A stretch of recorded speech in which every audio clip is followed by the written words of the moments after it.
problem all morning long, so don't worry. Okay. Go ahead, George. I'd like to call to order the Saturday, February 27th, 2021 Zoom meeting of District 4C6 Cabinet meeting.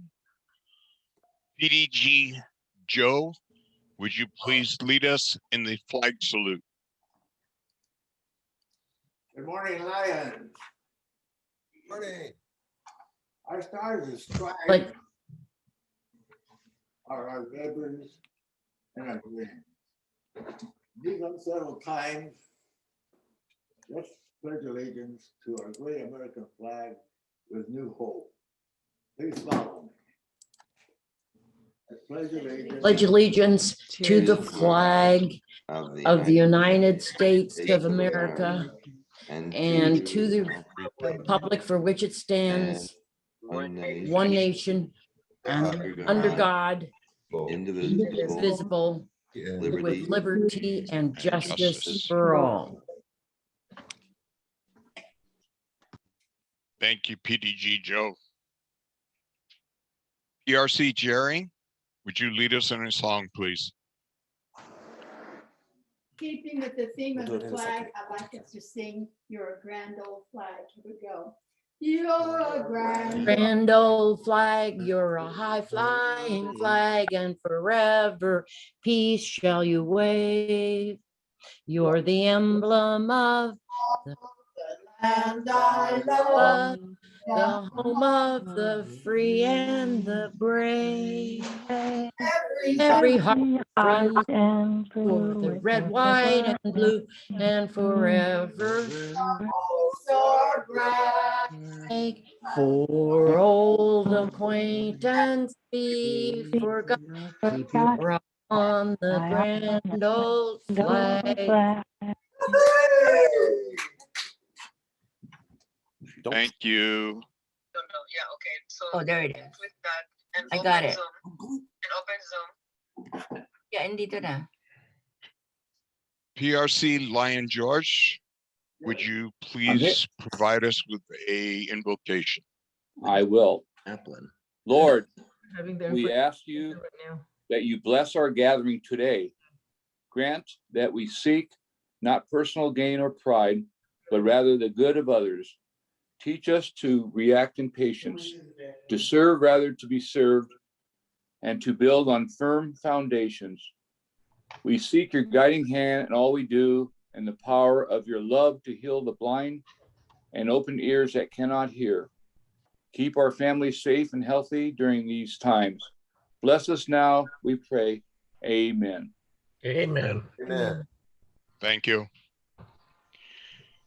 PDG Karen, protocol, please.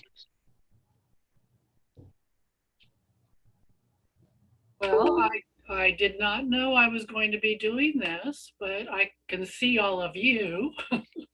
Can you hear me? Yes. Okay, so for some reason, the host is not letting me in with my picture, but it's okay. I can hear you and you can hear me. So the protocol is, and I didn't even write this out. Oh my goodness. So if you are let me see, give me a minute. It's been a while since I've done this. Did I see an agenda? I just want to know, was there an agenda? Yes?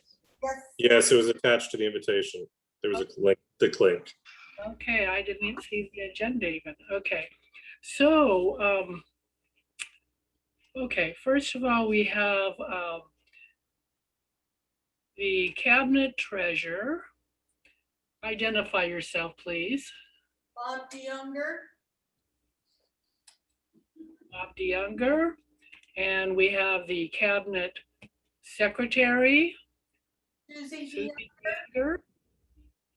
And then we have the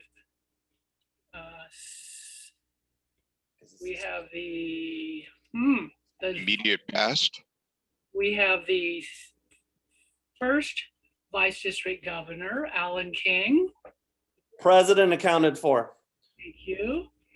And we have past district governors. Identify yourself.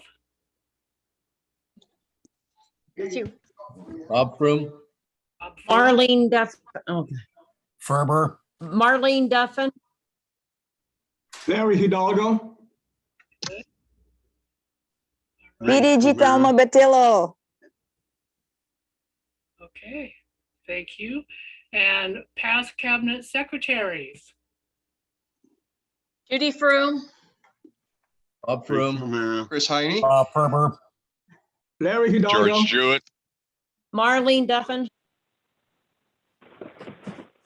Ryan Annie Black.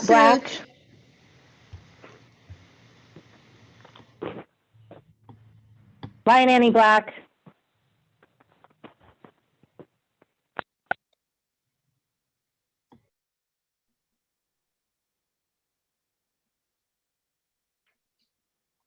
I saw Jean Westcott there too. She maybe has trouble with her sound.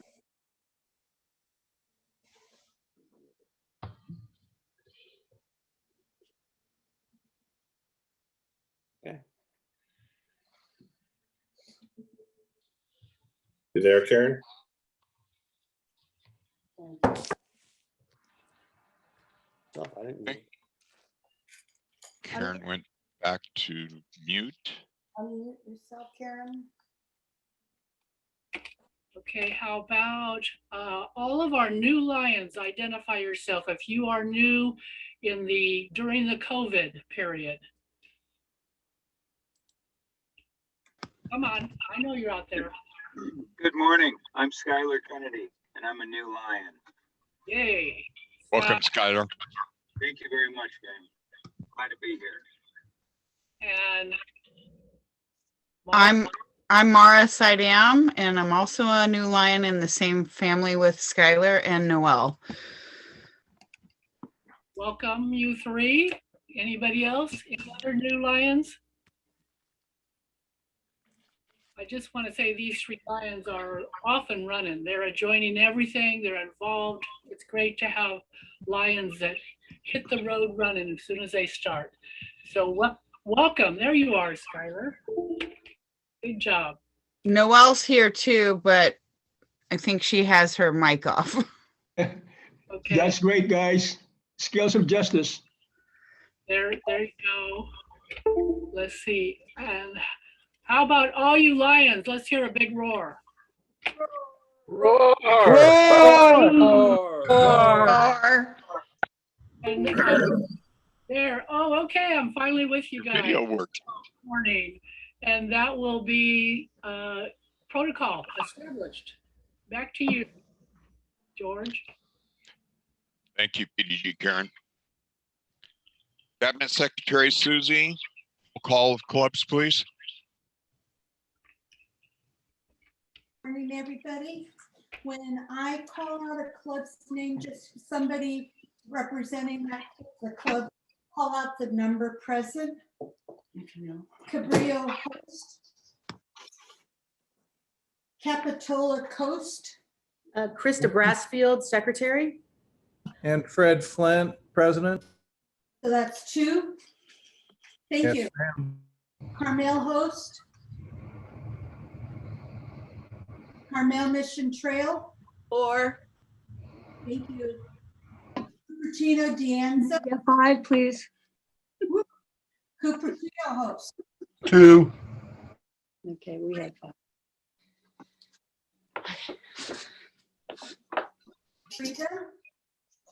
Freedom 4. Thank you. Gilroy. 1, possibly 2. 1 for sure. Gonzalez. Greenfield. Hollister. King City. King City 1. Los Gatos. Okay. Marina.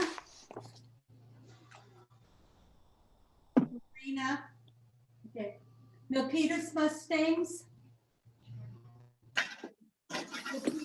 Executive. 4. 4. Milpitas Gateway, 2. Monterey Capital, Monterey Peninsula Host, 4. Morgan Hill,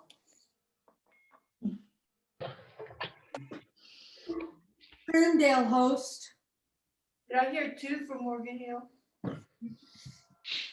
Ferndale, Salinas Host,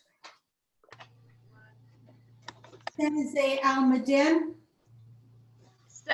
6, Thank you. 7. San Jose, 9 of us, there's 9 of Almaden Super. I see 7.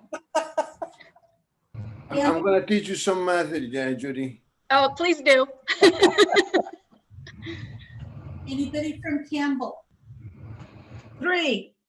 Thank you. No, 4 from Campbell. Oh, sorry.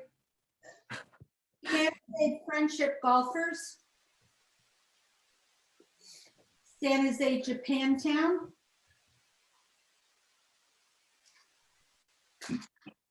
San Jose Kisan Unity, Los Amigos, I still only see 7. Maharlika, 9. San Jose North Valley, San Jose Pioneer, San Jose San Biguita, San Jose Scales of Justice. 7. Yeah, thank you. San Jose Willow Glen, 2, 2. San Martin, 4. Santa Clara Host, Santa Cruz, 2, I think. Side.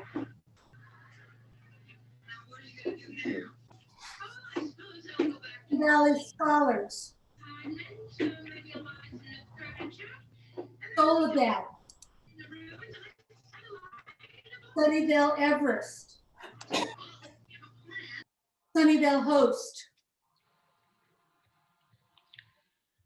3. Thank you. Thank you very much. You were both in the room. I figured you'd cover it.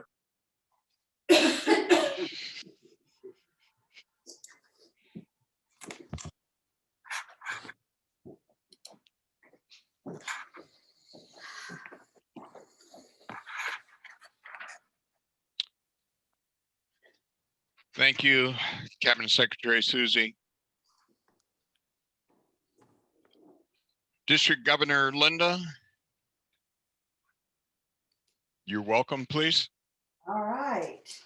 Well, it was a little bit of a rocky start today, but we're here and we're making the best of it. I just want to give an overview of the state of the district. Can everybody hear me all right? So Yes. the goals of our district were to, there were four areas, excuse me. Rejuvenate with new clubs. Our goal for the year 2021 was to get 3 new clubs. In actuality, we're doing very well, having chartered 2 new clubs. We also lost two clubs, unfortunately. Excuse me. The loss of clubs means the loss of service in a community. So we have to work extra hard now to replace the clubs lost in these communities. And we have to use all the resources we have to do community needs assessments and campaign for new members to fill those needs.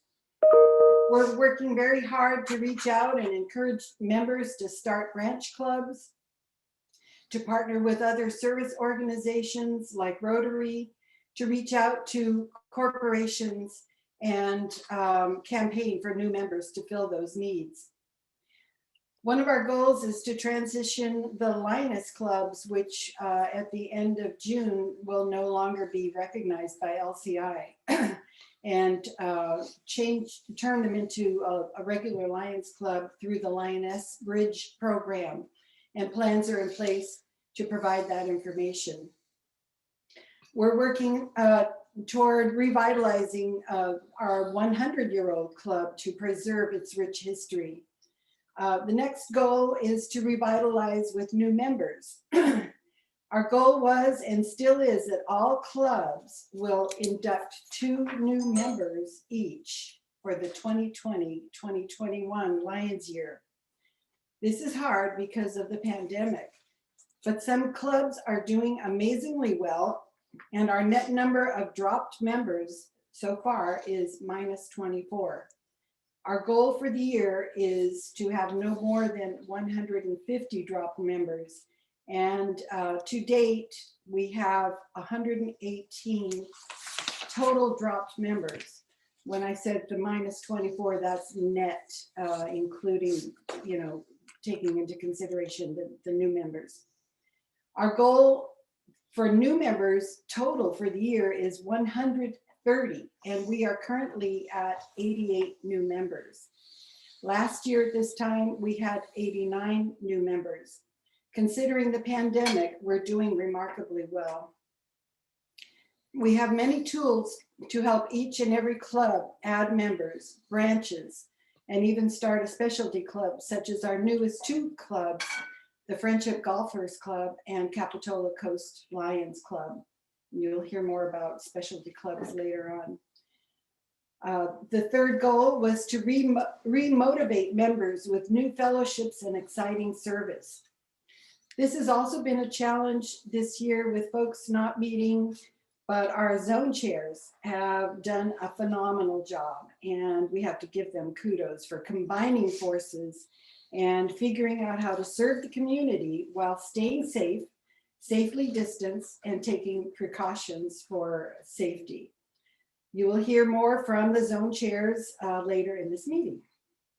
And another goal was to support district and club leaders. Our district leaders are available to visit clubs by Zoom or hopefully soon in person to facilitate orientation, a healthy club survey, a club retreat, and a SWOT analysis. You will be hearing more about SWOT analysis as we go along. It's a method to discover each club's strengths, weaknesses, opportunities, and threats. That's what the SWOT stands for. It's very interesting and very enlightening to find out what you really, when you do that analysis, what really are your strengths and weaknesses.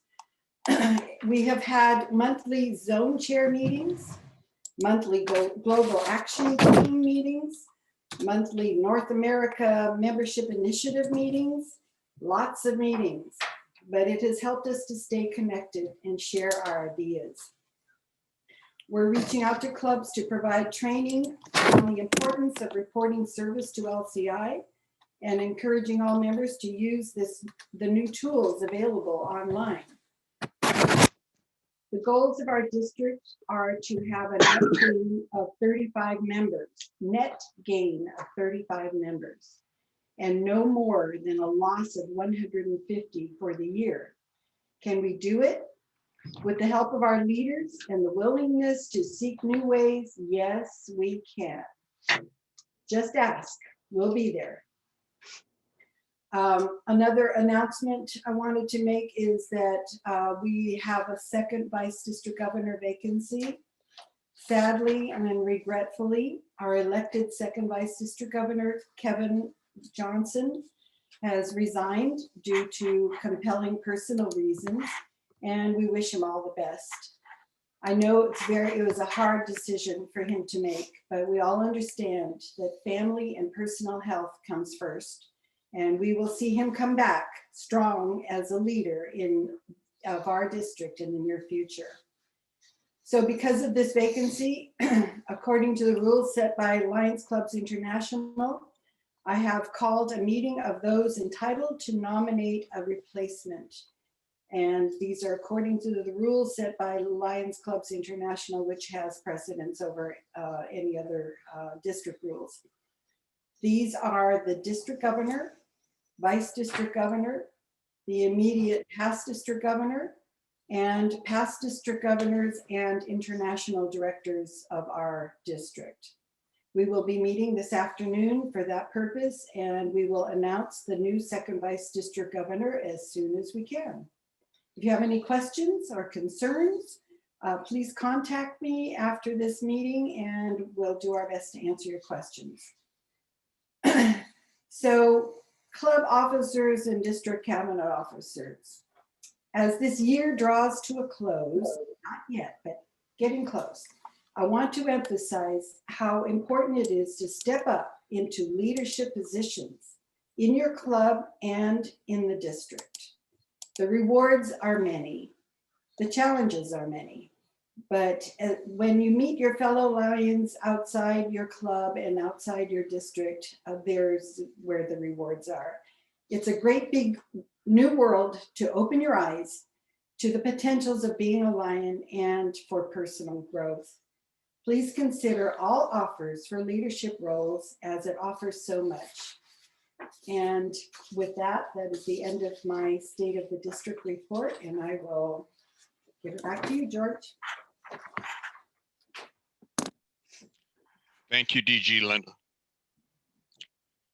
Cabinet Secretary Susie. Approval of the November minutes, please. Good morning again. I have submitted the minutes from the second cabinet meeting, and I need somebody from the floor to accept them, approve them. I move to accept the minutes as submitted. This is Alan King, your first vice district governor. And second? Joe Quessy, thank you. They have been accepted first and second, and thank you very much.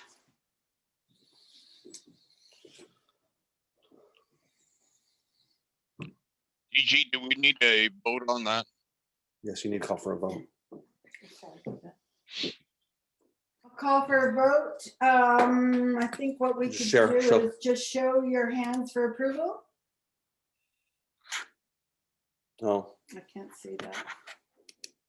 let me go to gallery view. Okay. You guys can turn your cameras on. You should be able to turn your cameras on. Yeah. Nope. Maybe we could do it. Are there, just everybody say, well. That's fine. Motion passed. Are there any opposed? There you go. Just ask for the opposition. If there's none, then motion passed. Yeah, any opposed? Hearing none, the motion is passed. There you go. Okay. Thank you. Lion Annie, introduction of the tail twister, please. Uh-oh. I don't think our tail twister is here, but you know what? This has also been a very challenging year to do any kind of tail twisting when we're not meeting virtual. I mean, when we are meeting virtually. So watch out, guys, when it's convention time. I think that she's going to make up for it. So we'll just move on, George. Thank you. I know, Lion George, you scared Lion Annie thinking, oh my gosh, not another thing. But it wasn't Lion Annie Black, it was Lion Annie Sunning. So I'm sorry. You scared me. Many of us know her talents. Well, I think Annie Black would do very well, but you're busy doing other things. So. Region zone reports. Region Chair George Clark. Hey all. My clubs are. What's that? Oh, okay. I've got about at least 4 clubs participating in student speaker contest. We're going to do a practice on Monday at 6 p.m. If anybody's interested, send myself, Bobby DeYounger, an email, and we'll send you the link to the practice session. We've got a couple of clubs working on the February food challenge. So remember to record all of your food donations. And Lion Gasha, Lion Lotus are doing a great job. They're not able to be on today, but I've talked to both of them and they're all working hard. So that's about it for Region 1. Can I add one thing to it, George?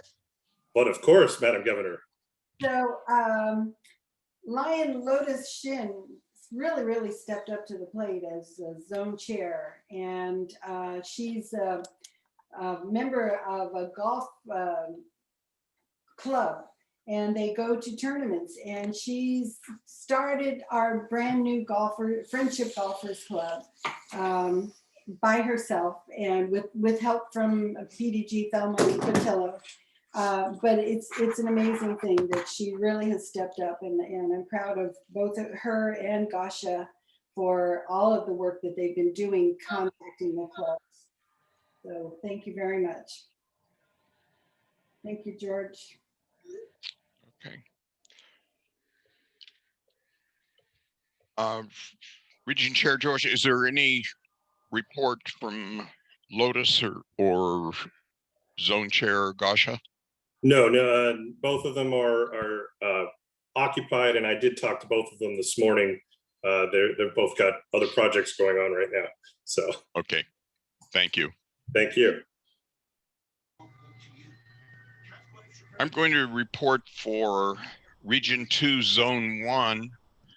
San Jose Almaden Super has, since the last cabinet meeting, made donations of $75, $50 gift cards, are participating in the current food drive.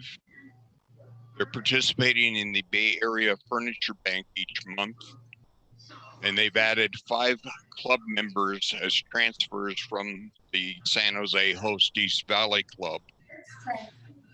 San Jose Los Amigos Club is not meeting due to the pandemic. San Jose Scales of Justice participated at the Christmas in the Park event. They have a member that participated in the environmental photo contest. They are participating in the food donation competition. And they have also participated in a Willow Glen Cares for personal items and also food donations. They assisted 2 families and 4 children with gifts at Christmas time. We do have some background radio noise. It sounds like if someone has a radio on in the background, please. And they are meeting bi-weekly via Zoom. If you'd like to join their meetings, get a hold of their president, he can allow you that. They have added 3 members to their club since November. 2 of those members have already completed their Proud Lion Award, and they twisted the arm of their daughter. She's now a new lion as of this month and well on the way to her Proud Lion. Willow Glen, we did seasonal donations at Christmas time to Second Harvest Food Bank, Sacred Heart, Santa Maria Urban Ministry, Shop with a Cop, Angels on Stage. We're participating in the student speaker contest. We did a poinsettia project the early part of December. We did food personal item donations to the Willow Glen Cares. And we are meeting bi-weekly via Zoom. Again, contact our current president and she can make arrangements for you to be able to attend. We did add a new member this month, and we added also an associate member. Zone Chair Benji, are you available to report on your zone? Off the iPad. I have a couple.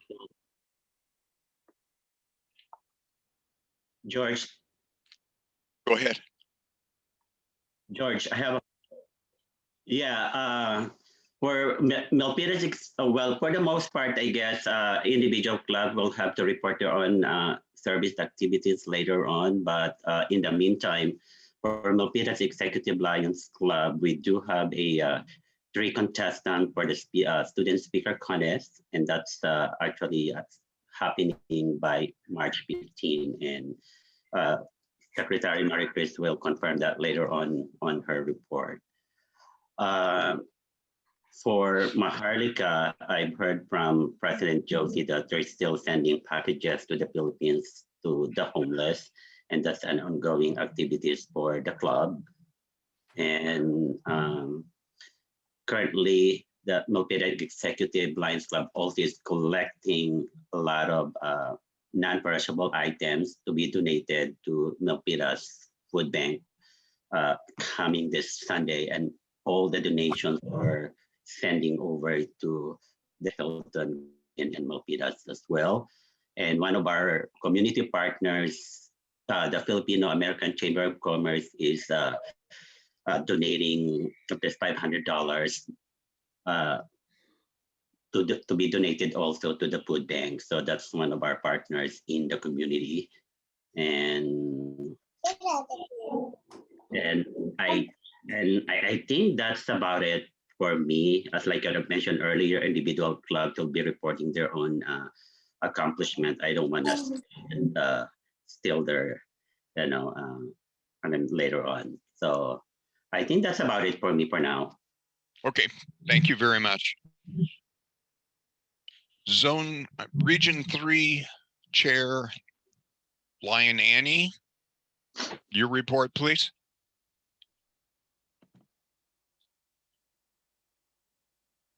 Oh, I think I muted her. She dialed in. Oh, yeah. If you're Annie, unmute yourself. There we are. Okay, well, first I had already said thank you to our Lion George for having us in order here. I wanted to see if Robert has his zone report, and then I've got slight things to say about zone 2. Lion Robert, zone chair. Yes, we have 2 clubs in my zone that are doing the student speaker contest. That would be San Martin and Gilroy. Prunedale is still providing food for the veterans. And most of the clubs are kind of just laying back for now until the pandemic is over. Morgan Hill really hasn't done too much, and neither has Hollister. Well, Hollister did quite a bit in the beginning of the pandemic, but they haven't really done much since then.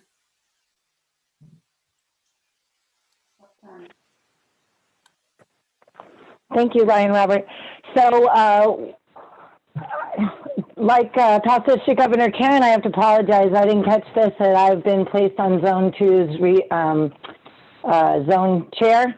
So we'll gather that in another location and have that covered.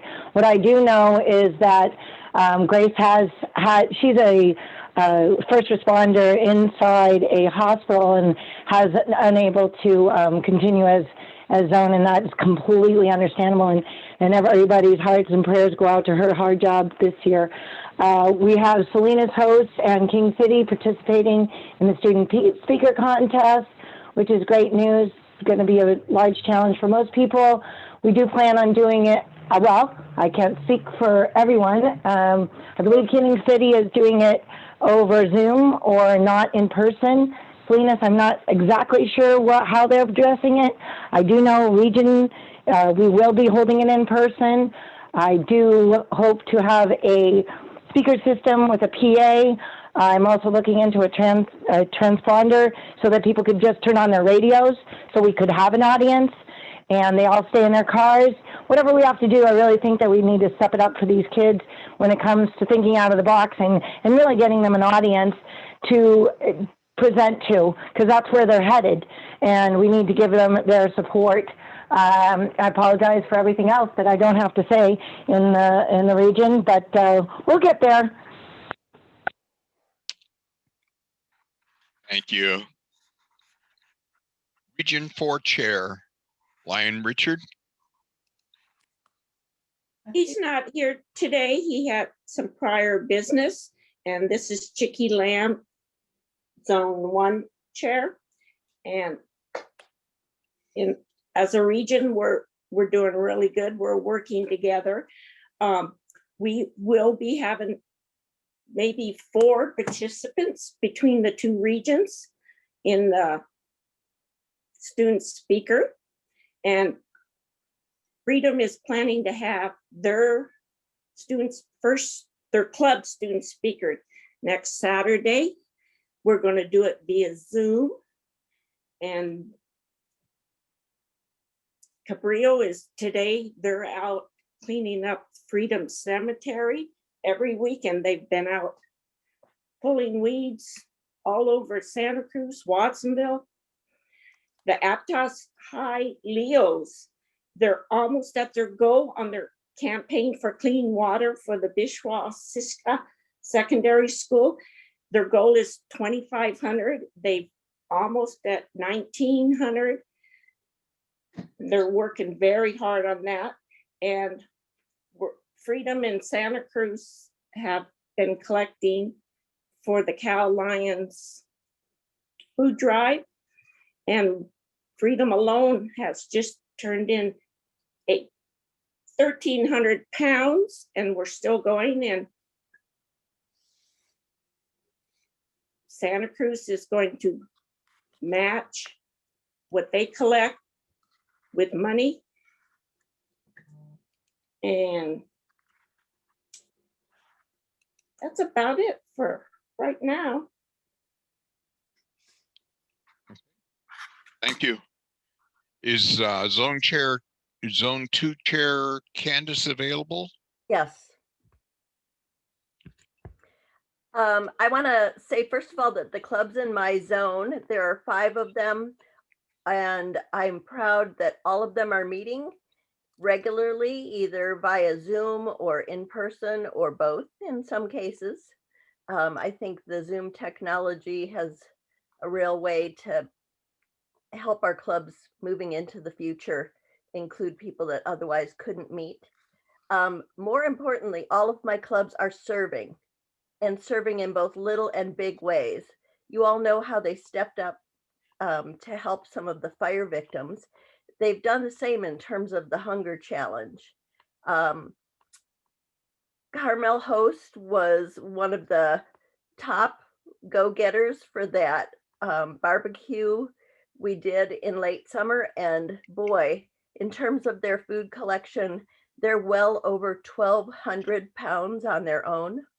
I want to shout out to Nick, who helped to organize that, Joanne and Mike, who helped with deliveries, and the real gold stars go to Heidi Mosinga and Susan Elwood, who paired with other community organizations and each brought in about, I know Heidi had over 300 pounds on her own, and Susan was very close to that. They also are heading fast toward their student speaker competition and are very excited about their student speaker. Carmel Mission Trail, my own club, woohoo, he was neck and neck in that barbecue fire challenge with Carmel Host, and they have done very well in the hunger challenge as well. They've brought in, I believe, over 400 pounds. A real shout out to Pam and Clyde for living with all of that in their home, and then helping along with Jean Westcott to bring all of that over to the food pantry. They did the heavy lifting, and I mean that literally. Monterey Old Cap is a real backbone in this area. They always step forward when we have something going on. They are bringing their food over to the pantry after this weekend, so we don't have a total on that yet. But I appreciate the fact that they too have stepped forward, as did Seaside. ICO made their delivery. And Marina, this is a club that continues to serve in amazing ways, and they have a real regular pairing with the food pantry. So they're involved as well. So I'm just very proud of the way all of these clubs are not only meeting, but putting service first. Thank you very much. Can I ask a question? Yes. What's happening with Jacob's Heart, and can you say a little bit about that project for your region? Chicky, that's you. Or maybe Renee. I saw Renee on here. Yeah, I think Renee would know more. I mean, is it ongoing? Is it still going? Yeah. They haven't opened up yet. And we will make an appointment, Renee and I, to go over there next week. Want to explain a little bit on what Jacob's Heart is, just for everybody who maybe doesn't know?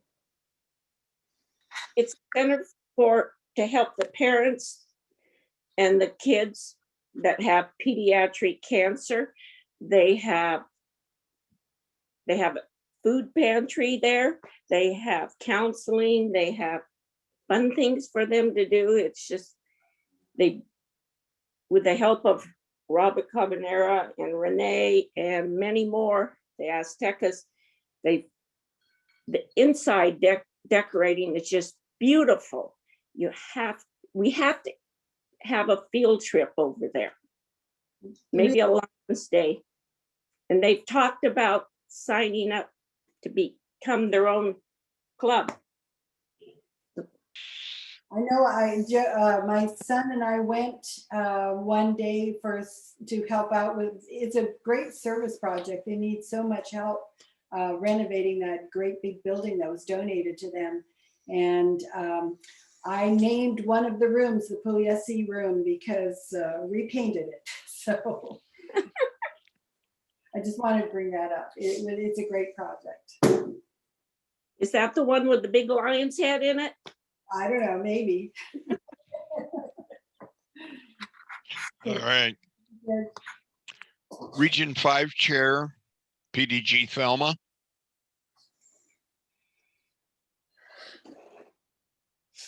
Hi, everyone.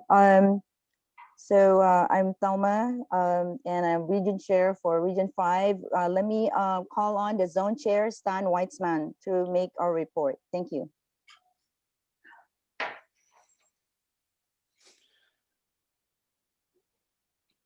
I don't You're know muted. that Stan's on No, board he is. with us.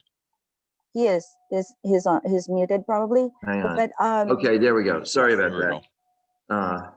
I'm actually in another district today. I'm up in Meadow Vista near Auburn. So our clubs are two of our clubs are thriving. Of course, I have the specialty club, so I have San Jose Friendship Golfers Lions Club and Capitola Coast. The only one of our clubs is, and Krista, their secretary, is on the call today, doing a wonderful job. We've set up a speaker contest. Chris has actually helped me set up the zone chair, the zone speakers contest. We have it scheduled for March 29th at the Moose Lodge in Santa Cruz. And she'll also be doing her speakers contest in person, all outdoors. And she has 3 student speakers so far, because I guess kids from some different schools want to participate because their local Lions Club are not participating.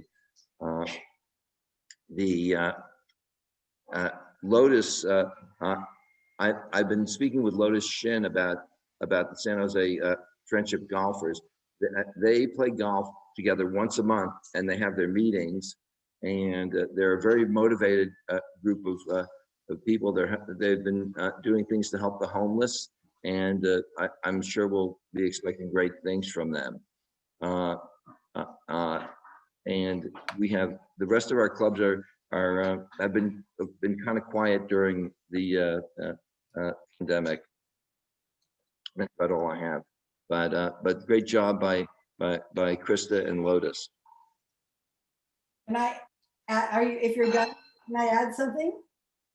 Pardon me? If you're done, I can add something about Kaisahan Unity is our other specialty club made up of dancers, and they're very active on Facebook, so I keep up with them. And Chicky Lamb and I are committed to doing this little line dance. It's called Jerusalem Challenge. Oh, that's right. That's right. Going around the world, and they're going to help us with it at convention. Okay, all right, you're right about that. And I haven't been on Facebook much lately, so I missed that. Sorry. Yeah, no problem. No problem.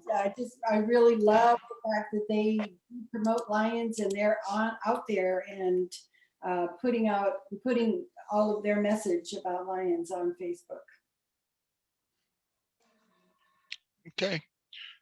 Cabinet Secretary Susie, the report from Stan, we can add that the Los Gatos Lions Club is in attendance. Oh, good. PDG Thelma, can we have a report on Leo's clubs, please? Oh, you know what, George, just before. Yes, sir. You let me go, since Lotus is not here to report on Los Gatos. We just finally completed our annual car raffle, in which we raised $15,000 for our Lion charities. And so that was completed successfully last week. And so it's all good news. So $15,000 was raised this month.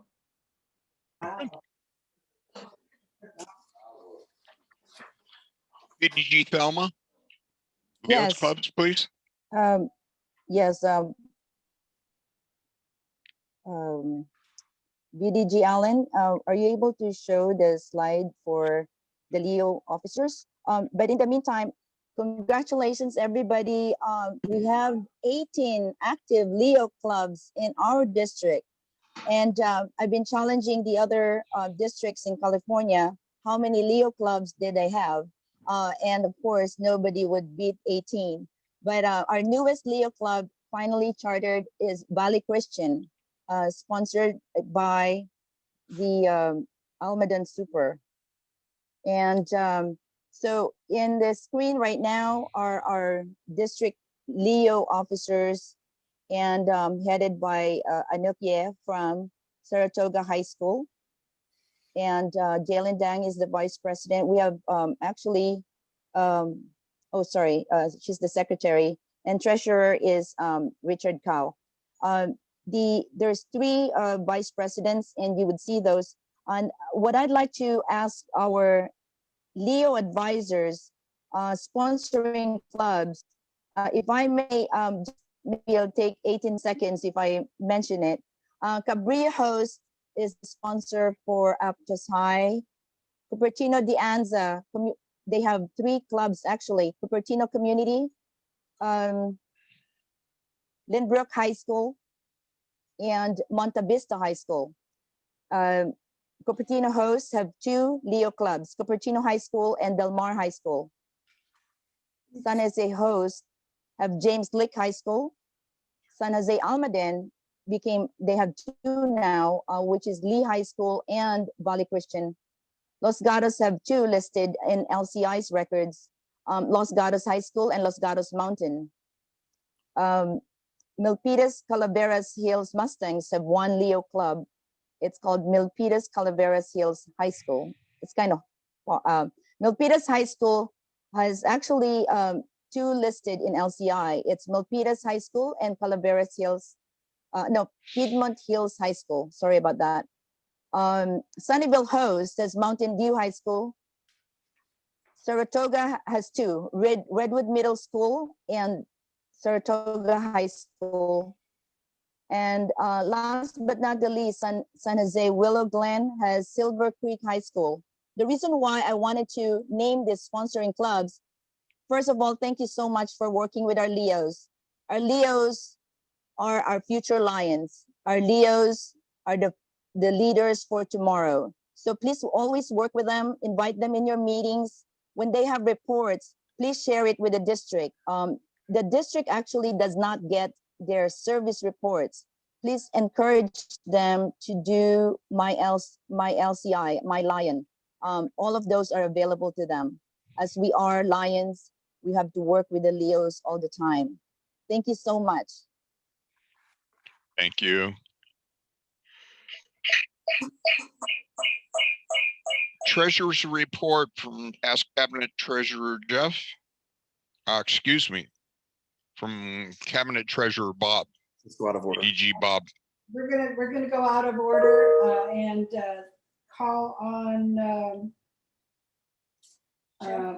Larry Hidalgo for No, go budget and finance, Jeff Bossart. I think that Jeff Bosshart is he present?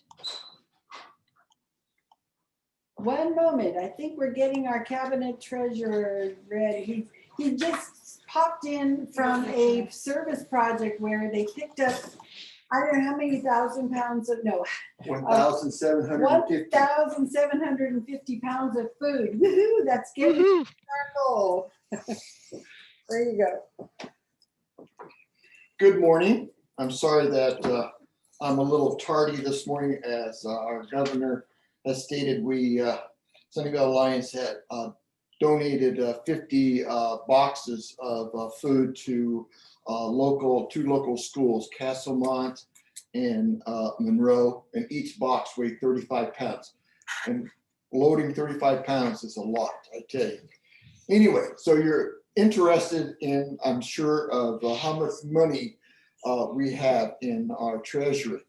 I've broken it down into a couple of categories. The first category is the disaster fund, and then there's an annual carryover that the governor is responsible for turning over to our next district governor, Alan King, and that totals $9,219. Then we have the general fund, which currently we have $7,821 in that fund.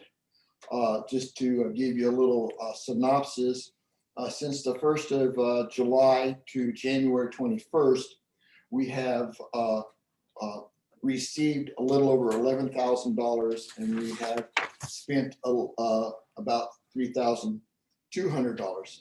So you add the two together, and we in the account we have just a little over $17,000.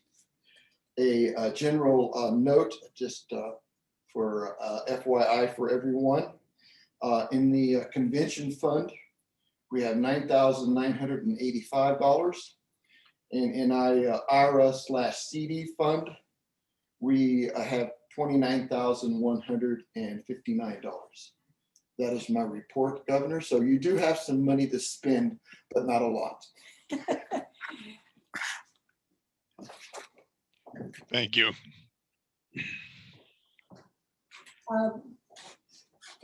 Okay, go ahead. Budget and Finance, past Cabinet Treasurer Jeff. I don't see him online. I'm not sure Jeff Bosshart is able to give his Budget and Finance Committee report because he was traveling and he didn't think he was going to be able to get back home in time. We can submit a report. I think that they have been reviewing the books of the past two years, Lions years, and those reports will be forthcoming in conjunction with last year's Budget and Finance Committee, Greg Snow. The difficulty has been with COVID, getting everybody together and reviewing the books in a timely manner. So that District Governor Linda. Pardon me? Yes. District Governor Linda, Rick Solera. You should have a report from Greg Snow was submitted yesterday Oh, okay, I didn't see that. I'm sorry. Yeah, and that was for my year. I will forward that over to you. Make sure that you have that. Okay. Thank you very much. Yeah, Larry. Shall we proceed then, DG? Yes. Mhm. Thank you. Past District Governor Larry, Constitution bylaws, please. Certainly, certainly. Before I present my report, let me just introduce the members of the Constitution and Bylaws Committee. They are past Council Chair Bob Stewart, past District Governor Bob DeYoung, ex officio members DG Linda, and first Vice District Governor Allen. We had a meeting 2 days ago and put together the changes to be proposed. Now, I requested that the report of those proposed changes to be emailed to the cabinet. Did that happen? Well, anyway, if not, it's a very short report anyway. I mean, so far as those requiring a vote. Did we send out the report, Linda? You know? I'm sorry, I didn't. It got lost in my email and I just totally forgot about it. You're right. There's just one change and I think it's to add the language. Yes, yes. Go ahead. Yeah, I can do that now. Okay, that's fine. There's like DG Linda says, it's there's only one item that requires a vote. But anyway, the proposed changes are divided into two parts.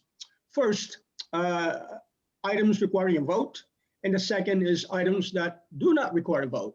And those are the ones that are deemed need to be revised because of the supremacy rule from Lions Club International, or updates that we think that we need to do here, just wordsmithing, really. So anyway, the one item requiring a vote is that it affects our bylaws, in that it says that, let me see. Yeah, when there's occasions where a written ballot may not be possible, what we want to do is to use a secure electronic ballot in lieu of that. And so the areas that will be affected are bylaws Article 1, sections 5A, 5B, and 5C. And those are the elections of the district governors, first and second vice district governors, and also exhibits A and C. So what I want to do now is to move that when occasion arises wherein a written ballot is not possible, that we use a secure electronic ballot. So at this time, we need a second. Anybody? Second the motion? Bob DeYoung seconded it. Okay. We need a discussion. Hearing. Go ahead, Karen. Oh, I just wanted you to explain how it would be a secure ballot if it's not in writing.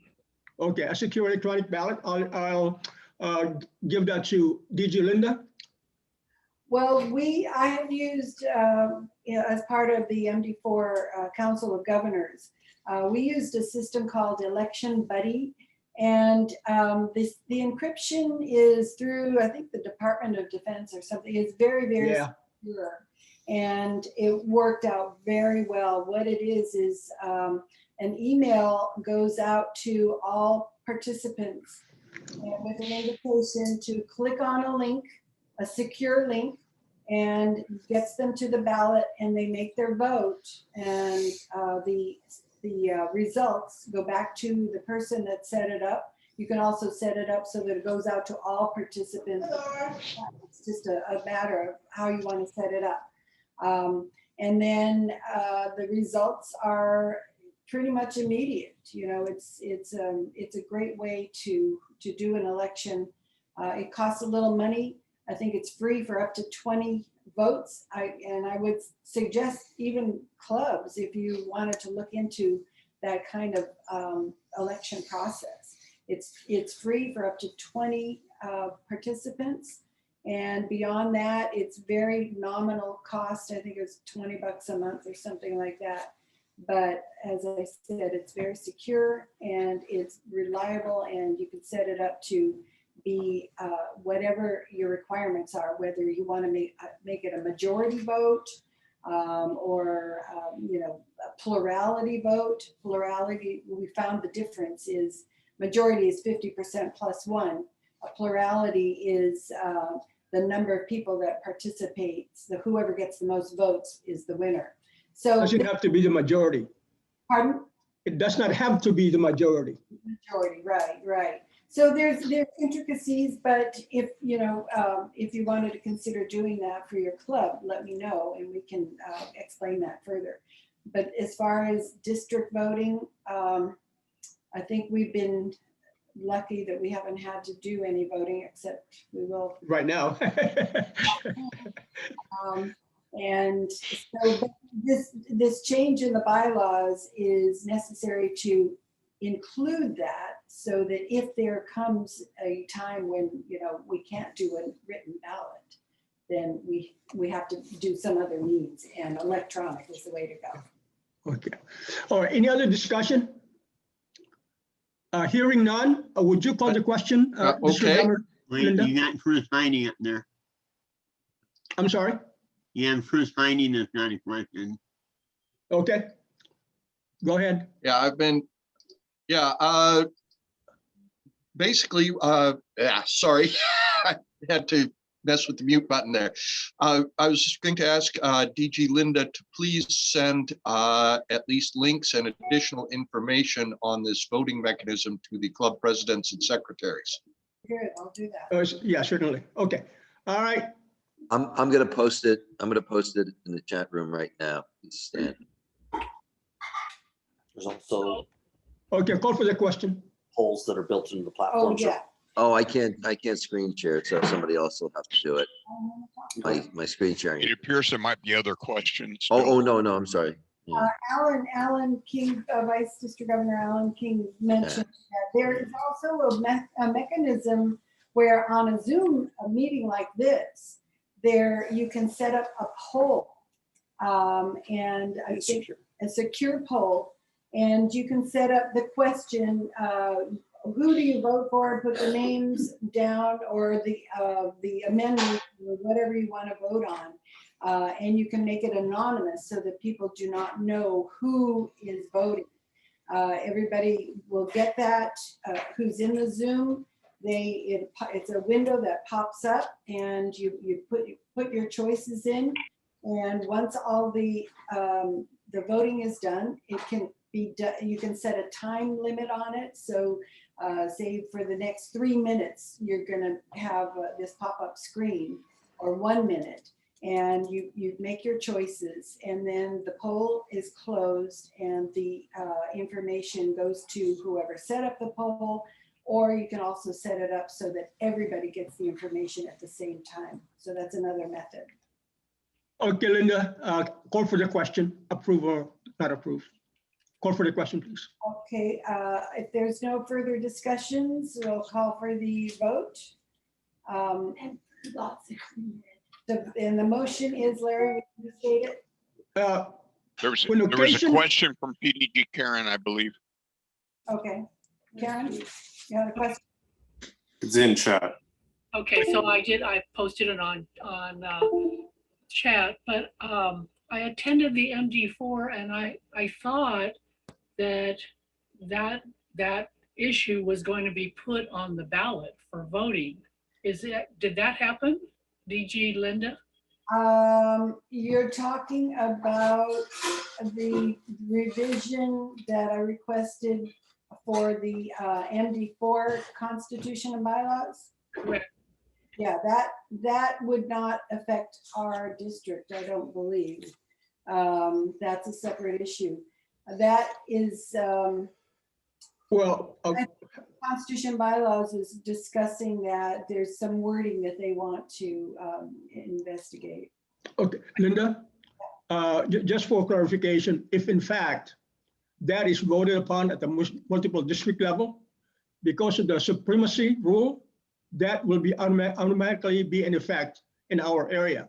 But since that has not been approved yet at the multiple district, we need to approve this for our district. So please now call for the question. All right, thank you. So the question is to approve the motion for inclusion of this language in the ballot to be on at the convention in May. That's correct. Call for a motion. So motion has already been established. Now call for a vote. Call for a second. Oh, you Has there second. been Second has been the second. Okay. All right. Just for a vote. All those in favor, would you please say aye? Aye. Aye. Are there any dissents? Motion carried by acclamation. Thank you. All right. Now for the second part, wherein there are changes but requiring no votes, we have pinpointed about 23 changes. 11 of those are in the Constitution and 12 are in the bylaws. Now, that's a lengthy number of items. So I'm just going to point out some items that changes of significance.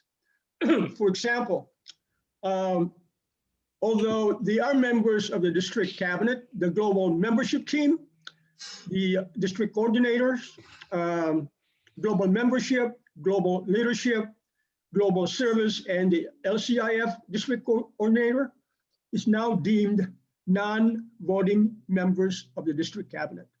Okay. Second item, members of the district cabinet appointed by the district governor may be removed from office for cause by the district governor. Previously, removal will take an affirmative vote of 2/3 of the entire number of the district cabinet. Now, it only takes one vote, and that is the district governors. Power to you, Linda. Number 3, the district governor may appoint more voting members and may change the qualifications of any standing committees. There was a proposal, but was defeated at balloting, but for some reason, it was inadvertently put in the Constitution. So the wording prior to that will be put back in, and it states, the district governor may, at his/her discretion, appoint additional non-voting members to any committee to serve during his or her term. Okay. Now, review of those items not requiring a vote will be ongoing until such time as the new district constitution and bylaws will be released by the new district governor. That's my report, Linda, and thank you. Excellent report. Thank you, Larry, PDG Larry. Thank you. Nice coordinating of the headphones with your shirt. Oh, thank you. Black and white, you're right. There you go. Immediate past district governor Rick, can you give us a report on the AJ Robinson mobile? LCIF report. Oh, excuse me, I did skip that one, didn't I? Sorry about that. Past Cabinet Secretary Sue, could you give us a report on LCIF?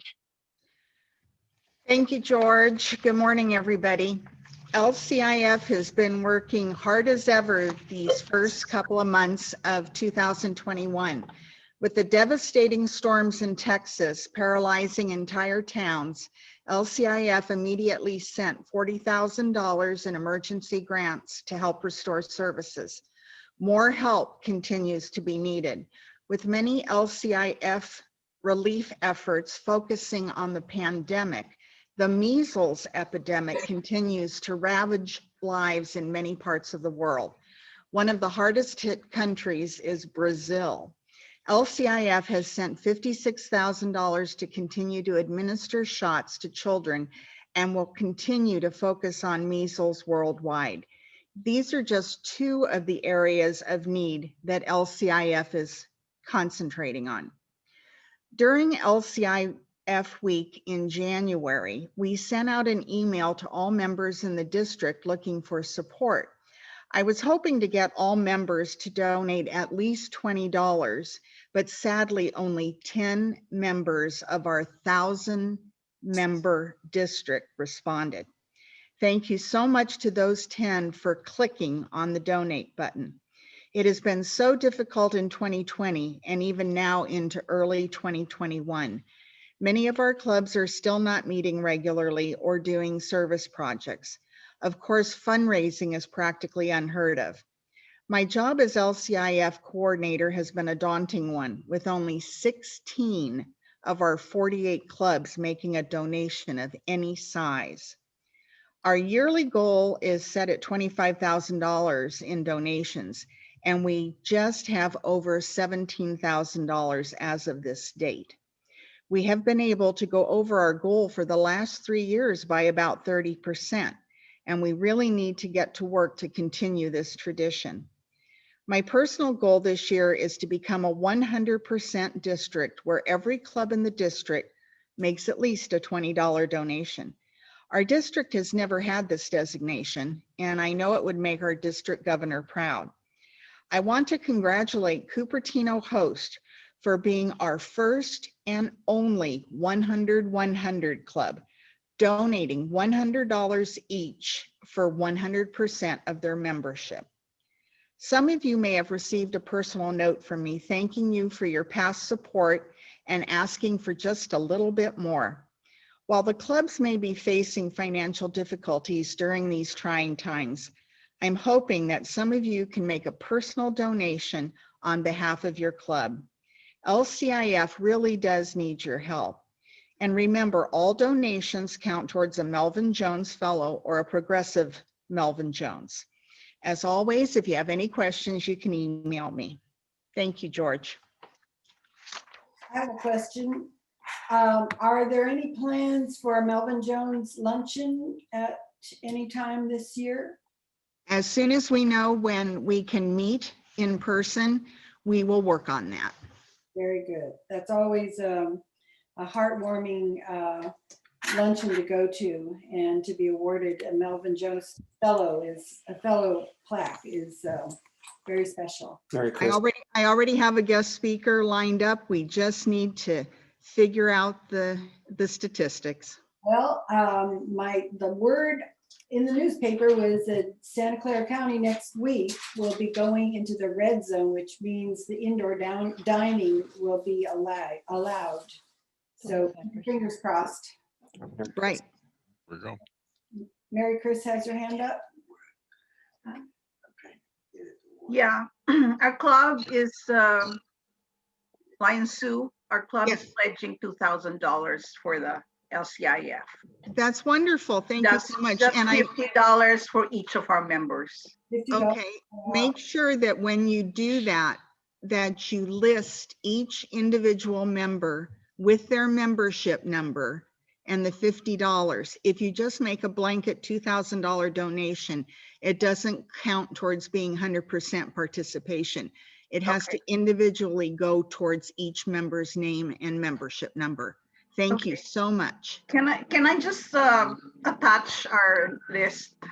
No, you it has to be put in. You have to do it individually. Yeah, I saw that. I saw that, and I was gonna ask if I could just attach the list. With No. Yeah, you have to. A couple of clubs have made that mistake in the past. No, and you can. The easiest thing to do is to email donor services at LCI. Good. Yeah. Okay. Thank you. You bet. The Willow Glen Lions Club is also going to be doing 100%. Awesome. Wonderful. Thank you, George. It's a great designation, and it will show up at the multiple district level the next time we have a convention. In fact, MD4 is hoping to have their convention in May up in Reno, and our district will be getting recognized for our work from the 2019-2020 year. We had a phenomenal year, and we'll be getting recognition there. Lions Sioux, this is past District Governor Bob with Sunnyvale Host Lions.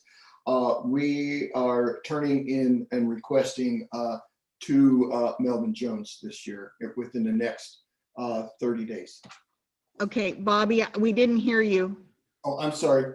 The Sunnyvale Alliance is turning in 2 requests for 2 Melvin Jones. Wonderful, wonderful. Making your day, huh, Sue?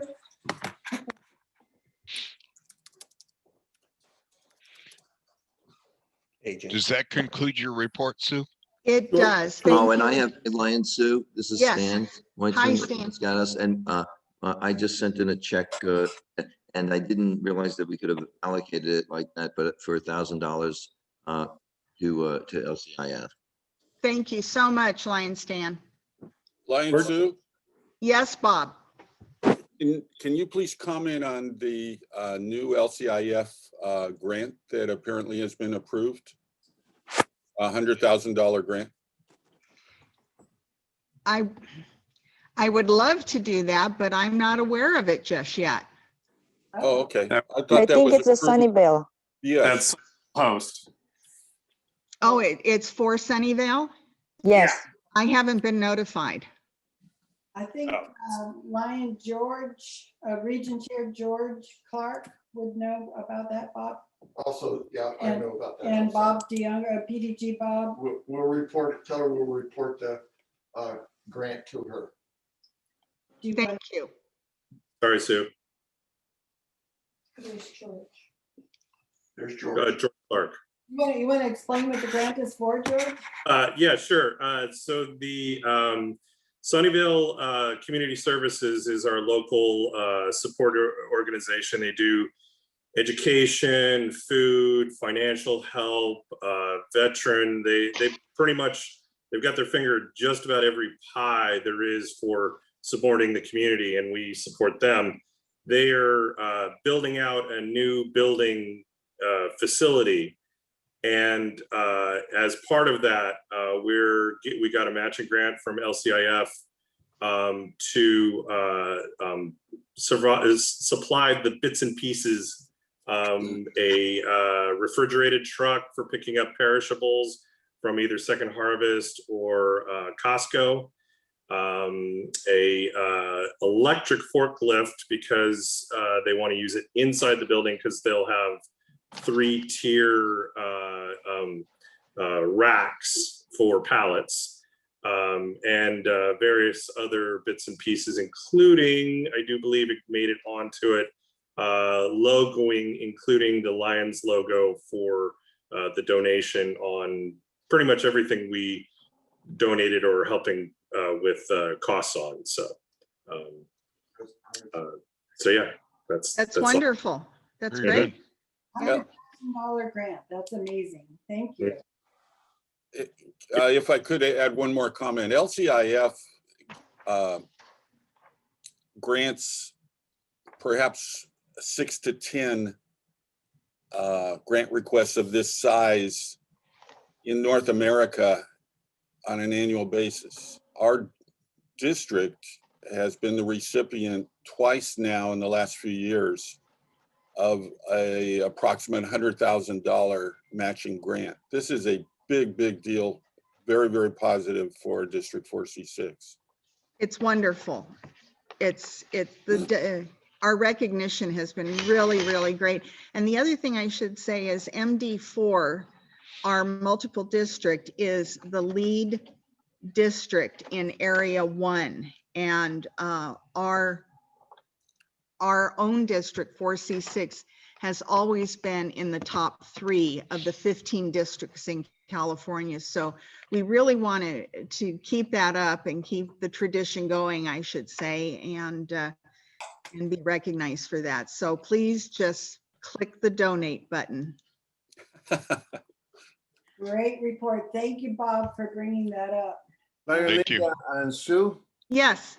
our club has been 100% members of the LCIF. We each members, we pledge and we do donate $100 per member, and usually it's been about $3,700 every year that we've done that. Right. So Are you going to be doing it again then this year? I will Yes. put it on the board and I'm sure we will. I just have to. Okay. Mhm. That'll Yeah, be, It's that'll be already been great. approved. Wonderful, wonderful. I know it hasn't shown up yet, but whenever you're ready, and of course, your club is one of our district model clubs. So it's fantastic that you show that kind of support. And thank you so much. Can you explain what it means to be 100% club? So I understand it's $50 or $100 per person, and that it is yearly, correct? So it's, Okay, I can barely hear you, Linda. sorry, really?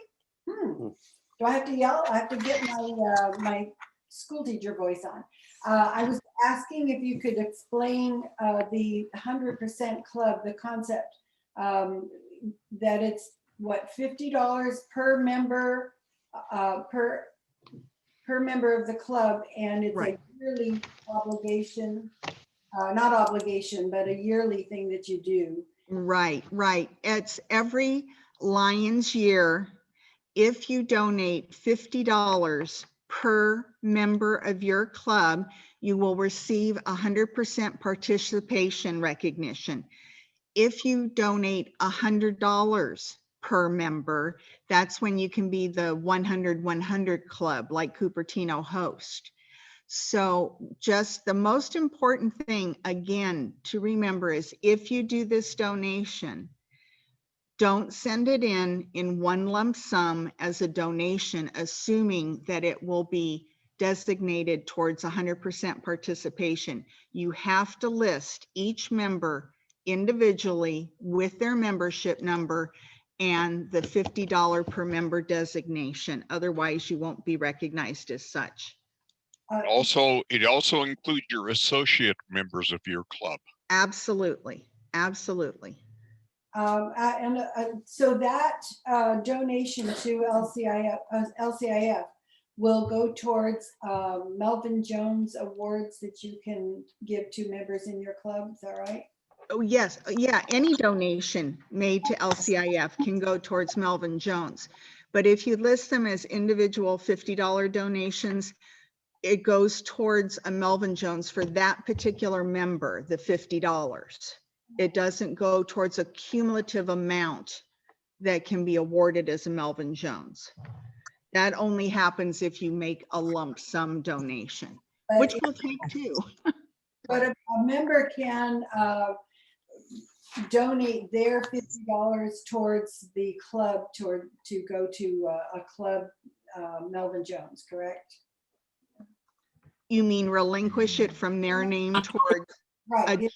So if it's every member gets a $50 credit towards their own personal Melvin Jones fellowship, they can relinquish that and to the club towards. Yes. Yes, there's just some paperwork to do, but if you do that, let's say you have 20 members and you do the $50 donation, which would be $1,000.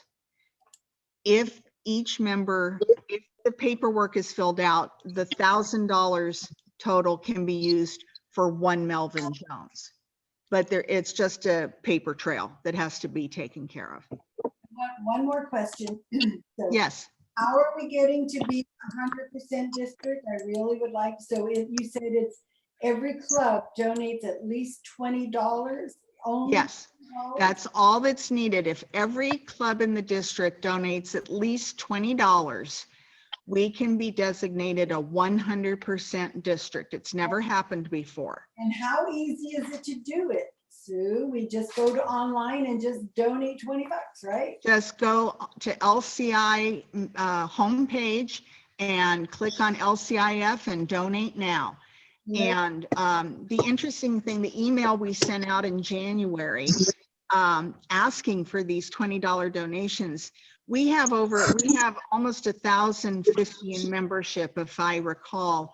If everybody in the district made a $20 donation, we'd raise over $20,000. Awesome. All right. So it's so easy.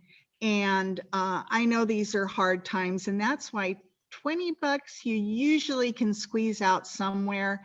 And when you go in and donate, just specify what club you're with, so you get credit, your club gets credit, and our district gets credit. So that's my goal this year, and hopefully we can reach everybody.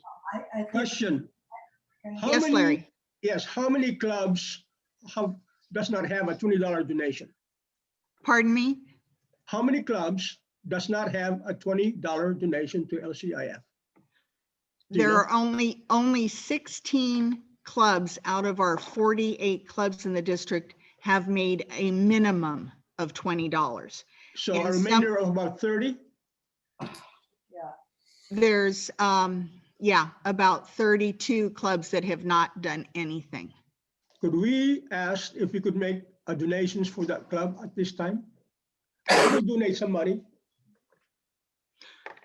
Well, I'm hoping that after this cabinet meeting and after this, that we're going to find out what clubs have not donated within the next month or two. We have until June 30th to get the designation as 100%. So I will be working on keeping track of everything. I have been. And if it comes down to just a few clubs that have not donated, we're going to figure out a way to take care of that. There you go. I think personal donations could be one of those answers. That's what I've been working on. Okay. Could you, Renee, could you send that list to the region or zone chair so we could follow up with our clubs? There you go. Absolutely. Yeah. Question. Sue, Yes, Renee. I get these in the mail and I mail these back. These obviously aren't going to go towards our club. So I don't know what you're showing me. I'm sorry. It's the LCIF Foundation. They ask for money and I send checks.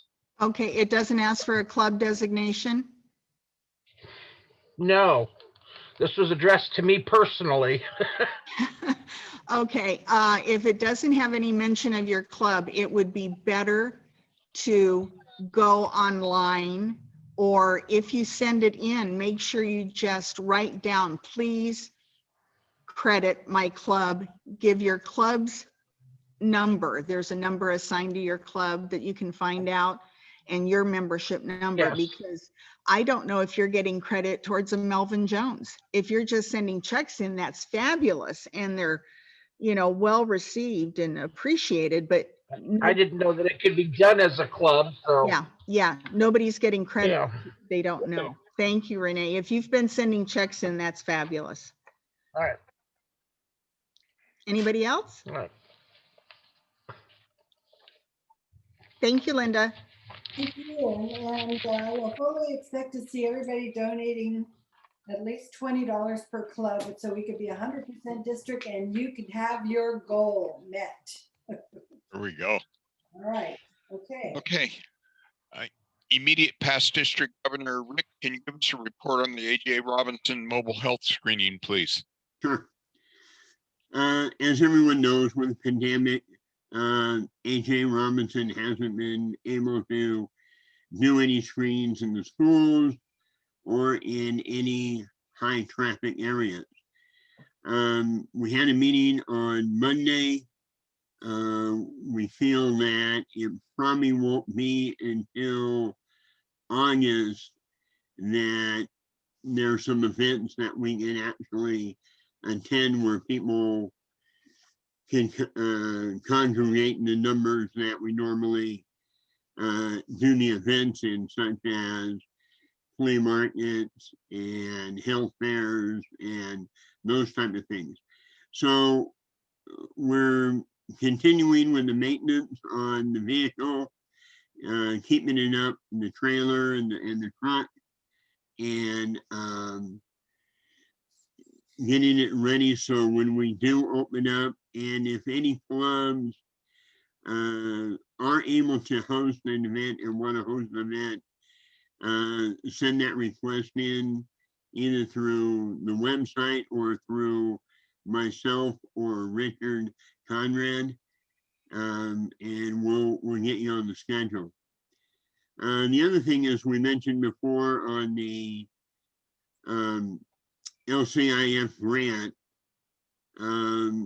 We've been holding off on the AJ Robinson grant because of the Sunnyvale Community Center grant. And we originally submitted that in October, and it didn't make the October meeting of the approval. It was heard, they had some questions, we reset some information, and in February, that grant was approved. The grant is for $99,702, something like that. With a food grant, it's a little bit different than the matching grant in the sense that we only had to come up with $30,000, and we did that through clubs and community funding with Sunnyvale. So now that that is approved and on the books, we're going to be submitting the AJ Robinson grant. We're just about done with the grant writing itself. Should have that submitted by early March. And we should be in good shape. We have approximately $61,000 already collected and in the bank. I want to thank all the clubs and all of the people who have participated and donated. I think it'll be a no-brainer. I think we should get it. We are asking for a grant of $65,000. So we're very close to getting that. We don't have to have that in the bank right this second, but only being about $4,000 off, we shouldn't have any problem at all getting the grant. We're a well-established foundation since 1985. So I think this will be good, and we'll be able to get the new truck and trailer for the district. So again, if you are a participating club, we appreciate that. If you're not, please think about it. Whatever donation you make up to $100 can be discounted off your first use of the trailer.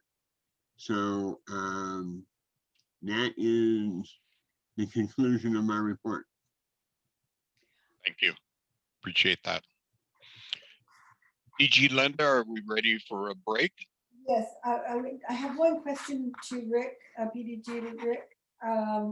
I did see that I got an email from PDG Danny Miller regarding use of the AJ for a stand down. So if their county is open for that stand down, is that available for him? Yeah, absolutely. Okay. You might want to yeah, I just need to get the dates on it. I think his event is not until September or August. Okay. But yeah, if you've got the date. I don't. I just saw the request. Okay. I'll contact them to make sure. Perfect. Back to you, George. About a 10-minute break, DG? Yes, I think everybody needs to get up and stretch their legs, and we don't have a tail twister, but stay tuned. We'll see you in 10 minutes at approximately what? 5 minutes to 11. Okay.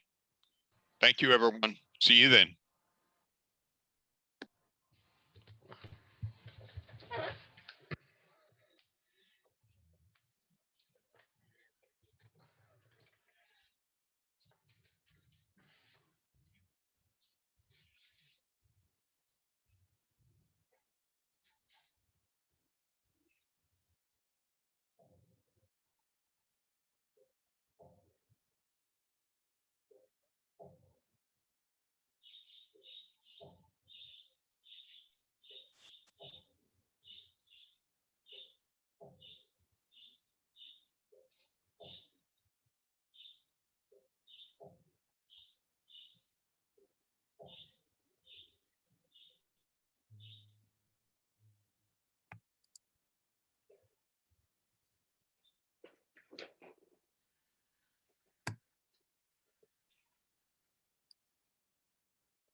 You enjoying your first pancake breakfast? Oh, it's delicious. Thanks, Lion Carissa. Hey, guys, listen, I know I'm a new member, but I had an idea. Okay, do tell. What if we also served waffles? Waffles! Lions eat pancakes, always have, always will. Do you want to lose your pin? No, pancakes are the champion of the breakfast table. They're the only food worthy of the king of the jungle. Well, it might be nice to have a little variety, right? I mean, hey, look, we have syrup, we have butter in the back, and I actually carry a waffle iron in my hatchback. You remind me of this guy who tried to bring French toast to the group. French toast Dennis. Yeah, we don't talk about FTD anymore. R.I.P. FTD. Oh, yeah, he didn't die. But he's dead to us. Hashtag Lions pride. Look, I know that being a lion is all about following tradition, but I'm just saying, what if we made our own traditions, you know, shook things up a little bit? Like what if we served crepes? No. Or a quiche? What about dinner for breakfast? It's very clear. Pancakes in the morning, spaghetti at night, everything in Lions Club will be all right. It's there in the bylaws. No, it isn't. It should be. Sorry for going against the group here, Understood. right? Of course. Don't worry about it. No big deal. I brought a salad for myself. I hope that's okay. Absolutely. Fun. It's not Rabbit's Club. Eat your pancakes. Do you want some syrup? No, thank you. Do you want syrup? Yes, I There would it love is. some syrup. Thank Aw, you. Fun.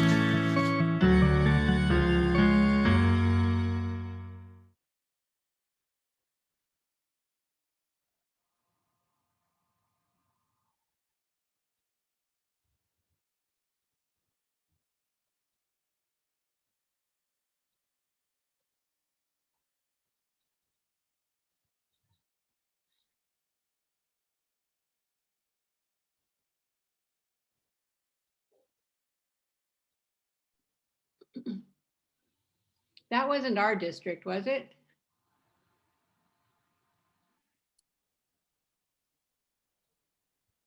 Good I remember Campbell. Oh, it was San Jose Campbell.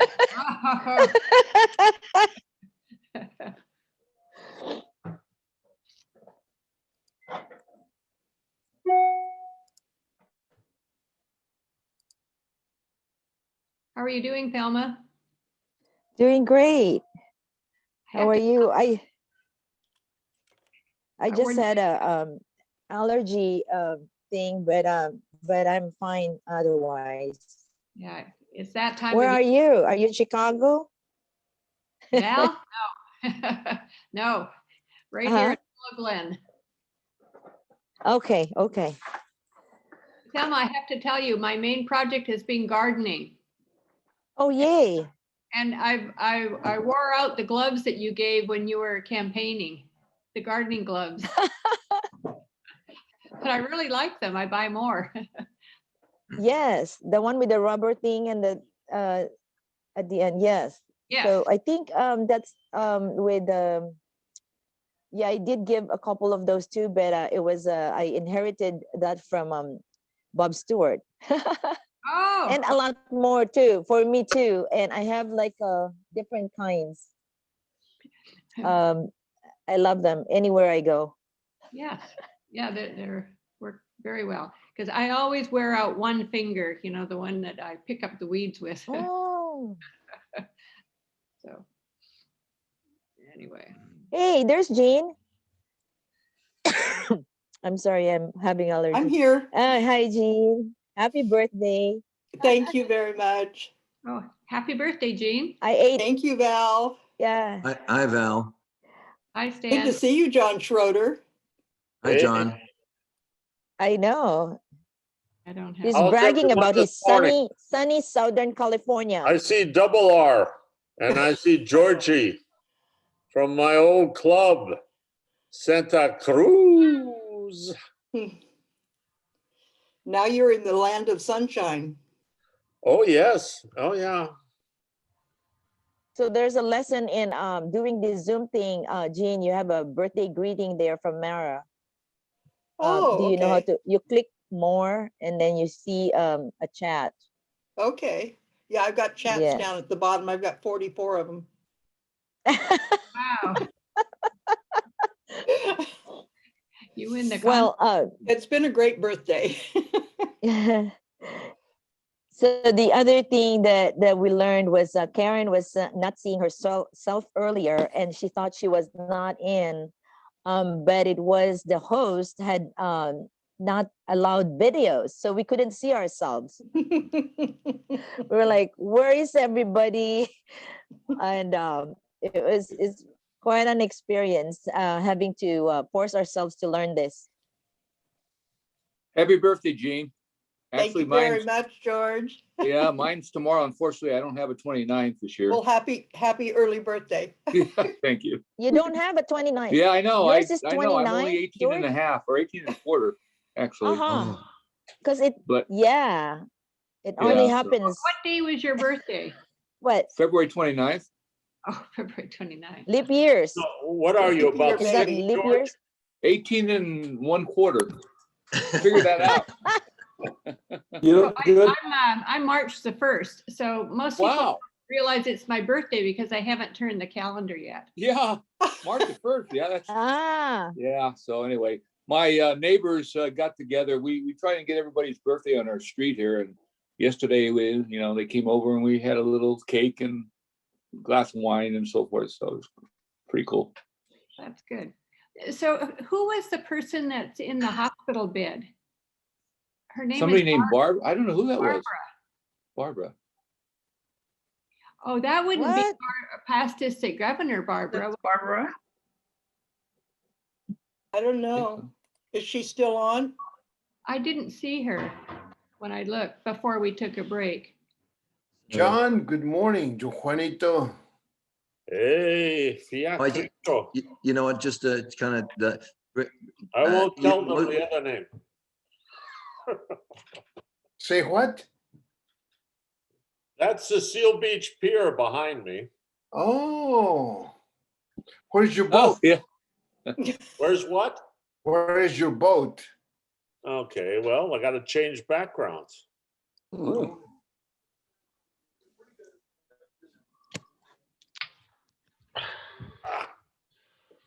Why don't you move back to? There it That's is. the area behind my house.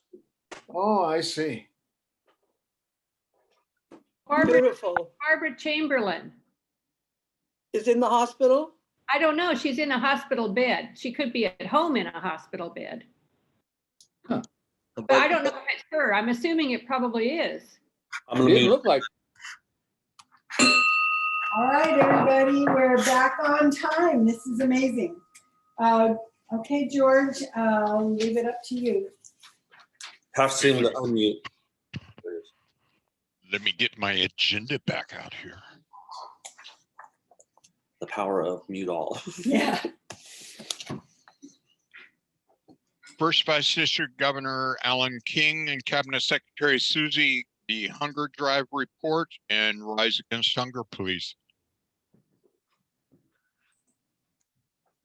Good morning, everybody. I'm Alan King, your first Vice District Governor, and I want to report on the multiple District 4 global service project that got kicked off for the month of February. So the whole month of February, we've asked all the California Lions to basically collect food and donate to your local food banks. So our goal as California Lions, or MD4, was 150,000 pounds of food. As of last night, we are right now sitting at a little over 100,000 pounds of food that has been reported. But as I hear through chat and all these different media platforms and text messages, we're going to way exceed that because, like you heard this morning, Sunnyvale host this morning already delivered some food, and we got some others already doing food. And I think a couple of my other colleagues on my council are doing food drives, and it's all getting rallied up today because this is the last lap of the lap is this weekend, and we're on that few hundred yards left. So we only have 50,000 pounds left to go. Then I think we're going to exceed that. It would be really nice to go way over that. For the ones who have donated money, we all hear about that. You can donate money to a food bank. So every dollar equals 1 pound of food as of right now. Once we get all the money collected, and depends on what food bank we look at to, each food bank has a different ratio. So that we look, because each food bank has different buying power, depending on the size and the large of our food banks, depending on their buying power. So we'll got more information to come. But the important piece here that we need to do, if you donated money or you've donated pounds of food, we need you to email this, your information, your club, how much pounds and all that to CALIONSCARE, California, or CA Lions care@gmail.com. Again, CA Lions care@gmail.com. So email how much you donated, your club name, all the particular information. You can also CC myself and your district governor, Linda, and our cabinet secretary, Susie DeYoung, so we know that that has been conveyed. So again, let's charge through this weekend, continue to donate to our food banks, because during this crisis right now, we got people shut in, we got kids going without food, and we need to stop our hunger in this. And it was a great initiative, as our global service team leader coordinator for the multiple is David Radke, and that was his campaign that he did, and they started off with his committee, and then our marketing team took it upon, and you've probably seen it on Facebook and everything else. So watch the lion and the thermometer, and we hope to have that thermometer erupting from the top. So thank you again for all the work you're doing, and I'll be back later. Thank you. It's me again. I wanted to just give a little talk about the Rise Against Hunger that we normally do in November. Because of the COVID, we haven't been able to do it. They're not packaging food in groups like we normally do. Because it's the setting on that committee. They will take the monetary donations. So far I have $1,000 collected, and I'm going to turn that in right away so that it'll count towards the money, the food collecting going on for the month of February. I will be reaching out to the clubs and probably put it in collecting in April so that we can still donate. I talked to the gal at the Rise Against Hunger Corporation, and I told her we had this money collected, but we hadn't gone to the 3,000 we normally do. She was excited beyond excited because of the 1,000. They are hurting. They're covering food shortages all over the world. There's still so much damage with the weather and earthquakes. And so there's still a need globally for our communities to help. So I will be sending out an email to everybody in the district and let you know what's going on. But if any club wants to donate money for the Rise Against Hunger, send it to me, and it will count towards the pounds for the food collections that's going on this month. And if you have any questions, you can send me an email, call me on my phone. I'm in the directory, and look forward to hearing from you. Thank you. Thank you. Past Region Chair Melinda, student speaker contest, please. Okay, I guess I'm on. Hello, everybody. Nice seeing everybody. Due to the overwhelming challenges we currently face, the student speaker contest must also adapt to these challenges. These challenges come with strict changes, not only from the local level, but also statewide. Therefore, I'm reporting a report from the NB for Student Speaker Committee on February 19 to 21, 2021 midwinter the Council of Governors. The great news is that several clubs in our district are participating. I congratulate all of you that made the impossible possible, and thank you. The Lions 4th District Student Speaker Foundation has determined that the scholarships to be awarded at the district, area, and final levels of the 2020-2021 MD for Student Speaker Contest, the contest will have to be held live with all the rules and regulations addressed in the 84th MD4 Annual Student Speaker Handbook. No video or Zoom presentations will be accepted at these levels. The 4th District Student Speaker Foundation is the funding agency for those scholarships and can make requirements concerning the contest that it funds. The MD4 Student Speaker Contest is administered by the Alliance of MD4 to give local clubs, zones, and regions more flexibility to hold their student speaker contests. The Student Speaker Committee has agreed that the club, zone, and region level of the MD4 Student Speaker Contest can be held live, by live Zoom, or a hybrid of both. It will be the responsibility of each district to use the guidelines established by the CDC and their county regarding venue use, number of participants, social distance requirements, and other rules dictated by the COVID-19 restrictions. Participants in the MD4 Student Speaker Contest will be made aware of the possibility that due to the COVID-19 virus restriction, the MD4 Student Speaker Contest may be canceled at any time, thus ending the Alliance 4th District Student Speaker Foundation obligation to fund the scholarships. Also, the following disclaimer will be added to the reading of the rules before the start of the Student Speaker Contest. It will be on page 14 of the handbook. Please read after rule number 10 and before reading the causes for disqualifications. Quote, due to restrictions of the COVID-19 virus, no protest relative to the MD4 Student Speaker Contest will be allowed, and the MD4 Student Speaker Contest may be canceled at any time, thus ending the Alliance 4th District Student Speaker Foundation's obligation for funding scholarships. And lastly, I ask each club and fellow Alliance to donate also to the MD4 Student Speaker Foundation. All these funds received are awarded to the winners via scholarship. And that is the end of my report. Thank you. Thank you.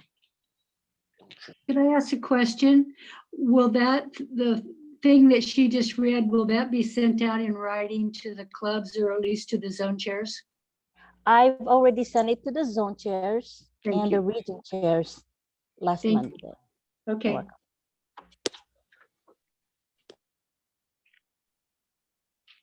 If there's no other questions, Zone Chair Roberts, the environmental photo contest, please.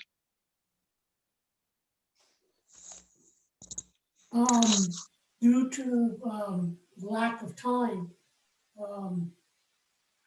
we had postponed the photo contest until the convention.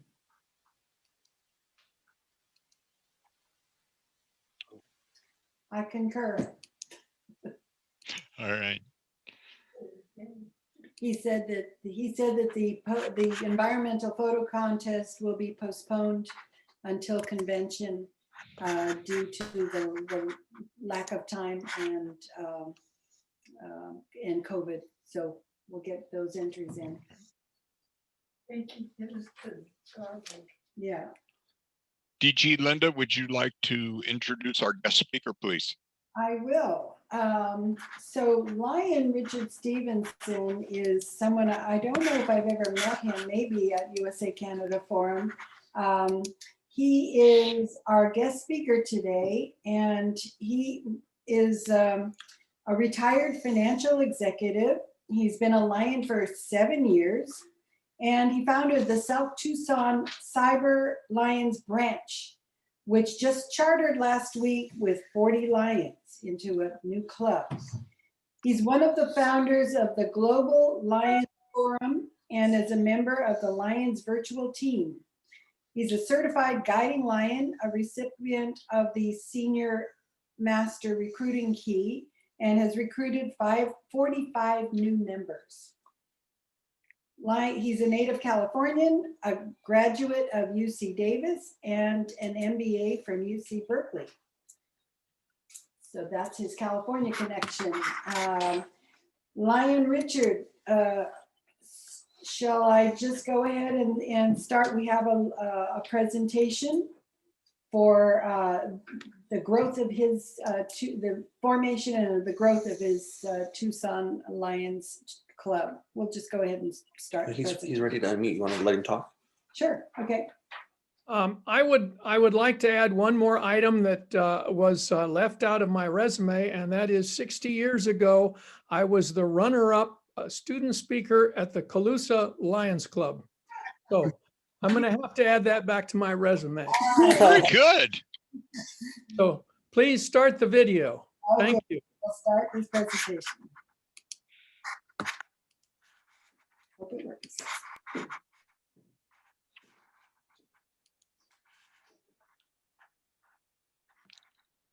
Oh, yes. Let me stop 1 second here, make sure that was. Yep, I did that.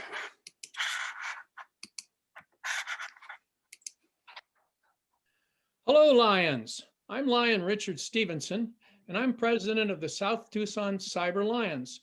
We're a branch of the South Tucson Lions Club, and I'd like to talk to you today about cyber branches. For a moment, let's just think beyond the box. Let's ask ourselves, is the future going to look like the past, or is it going to look differently? And if it's going to be different, what might be due to be able to ensure that we have Lionism going forward? And here's some ideas you might think about. Let me introduce my club. I'm a proud member of the South Tucson Lions Club, and we're in South Tucson, Arizona. In 2017, we were a 75-year-old traditional club with a rich history. We were extremely close to the community, with many of the members having grown up together and dated each other's sisters and married each other's sisters, and everybody knew everybody and went to the same high schools. We were 60+ members. We met Tuesdays for lunch at a steakhouse, and we were a comfortable club and a happy club, but we needed new lions. But were we just a social club for old friends? Did we allow outsiders to join us and immediately feel comfortable? We had a median age of 74 years, so we were older. We were not attracting our replacements, and we were getting fewer service projects and fewer fundraisers with each passing year. We were having officers who had to repeat the different positions, and one Lion even was the president 4 times. Several key jobs were owned by individual Lions who stayed and others couldn't step up. Some might suggest that we had a clique running the club. We had lots of volunteers for our various projects, but when we asked them to join, we couldn't get them to yes. So we had to ask why, and the answers came back. I don't have time. I don't have time to attend your weekly meetings. And if I'm not in your meetings, I don't know what's going on and I don't have a voice. I don't have time to assume the various officer positions that you want me to assume, or to attend all the training sessions you want me to attend, or the conventions. I can't afford it. You're asking for $120 a year to join, and that seems like more than I can afford to be able to serve. You know, I'm not really comfortable with some of your traditions. You know, the patriotic song, the prayer, the Pledge of Allegiance, you know, those are just not my thing. And, you know, it seems to me that the clique is running the club, and how long will it take me before I can be an insider and step up to some of those positions that are owned by some of the older members? My goodness, do we need to change? What a scary thought. So the leadership of the club decided, why don't we start a cyber branch? A cyber branch would allow us to retain our club the way it is, meeting on Tuesdays, the traditional clubs meeting the way they want, while the new members can join the cyber branch and run it the way they like. They can meet when they like and how they like. We can attract the next generation. Those are the people who are going to replace us when we're gone. New Lions can pursue their passions and allow us to pursue ours.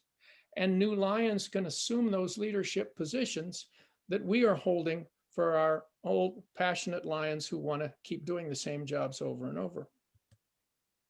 So what did we do? We opened a cyber branch, and we took a project that was very successful and had lots of volunteers, which was vision screening in schools, and we built on that. And we said to those people, why don't you join our cyber branch? We listened to the reasons why you didn't want to join our club, and we've changed things. We're not going to have meetings, we're just going to have service. We're going to lower the dues.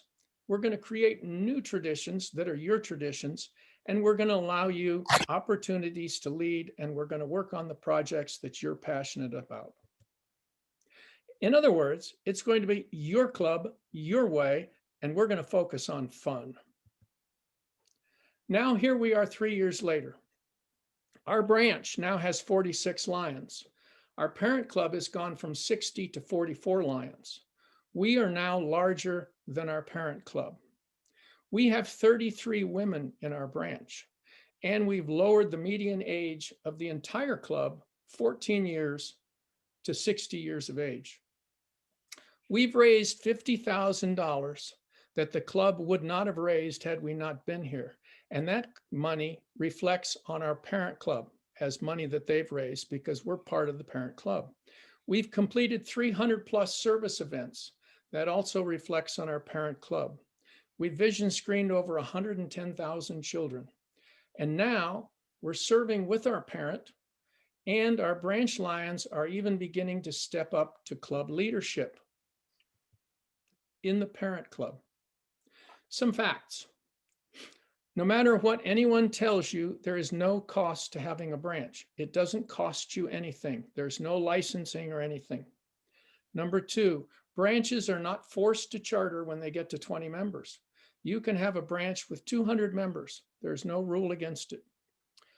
All branch Lions are full members of the parent club first, and then they're added to the branch once they're inside the club. Think of them as just being on a separate project within your club. The branch can have its own treasury if it chooses, and it can set their own dues. So they can have lower dues and manage their own money. The branch can raise money under the parent foundation or 501c3. That's perfectly legal since you're part of the parent. And the branch service is the parent service. Whatever the branch does reflects on the parent, including the number of new members you're going to be recruiting. Now, inside all the good stuff are some new challenges, but there are good challenges, challenges that are new and different. Number one, this is a long-term investment. It's not going to get done in a month or 2 months. We're 3 years into this and we're still working through some of our challenges. We're going to attract transactional Lions as opposed to traditional Lions.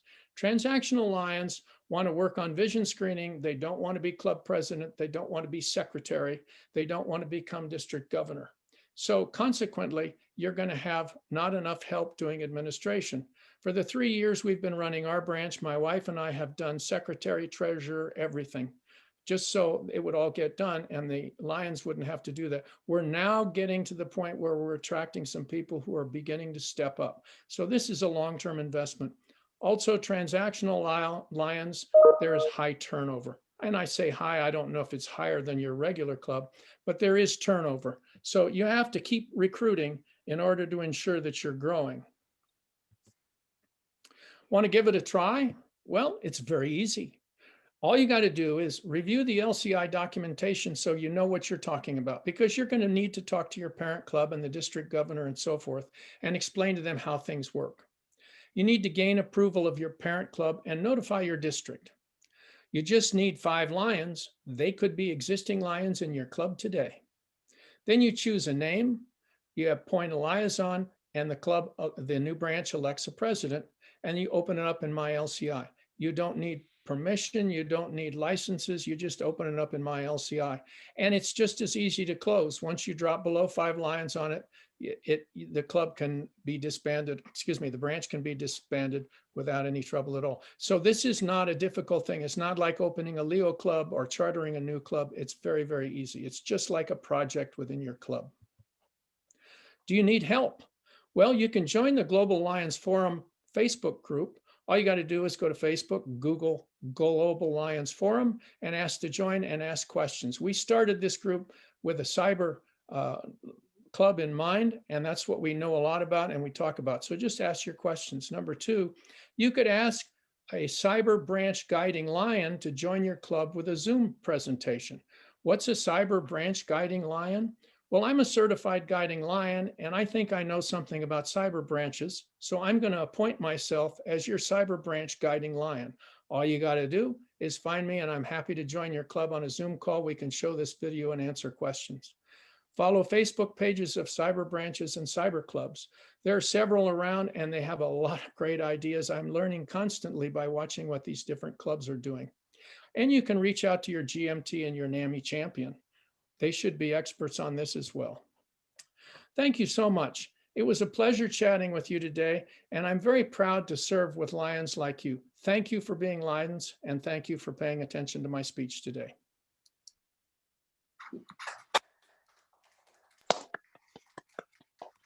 Thank you. So now Hello, Lion. we have a couple of minutes, 10 minutes, or we're right on time on our presentation.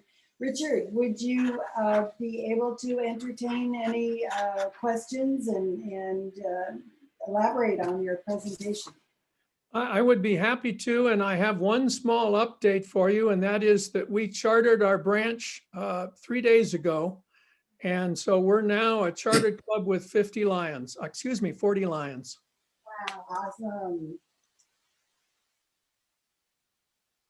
Does anybody have any questions? You can either put it in chat or raise your hand and. Richard, this is Stan Weitzman. Can you possibly post your presentation on the link or post it on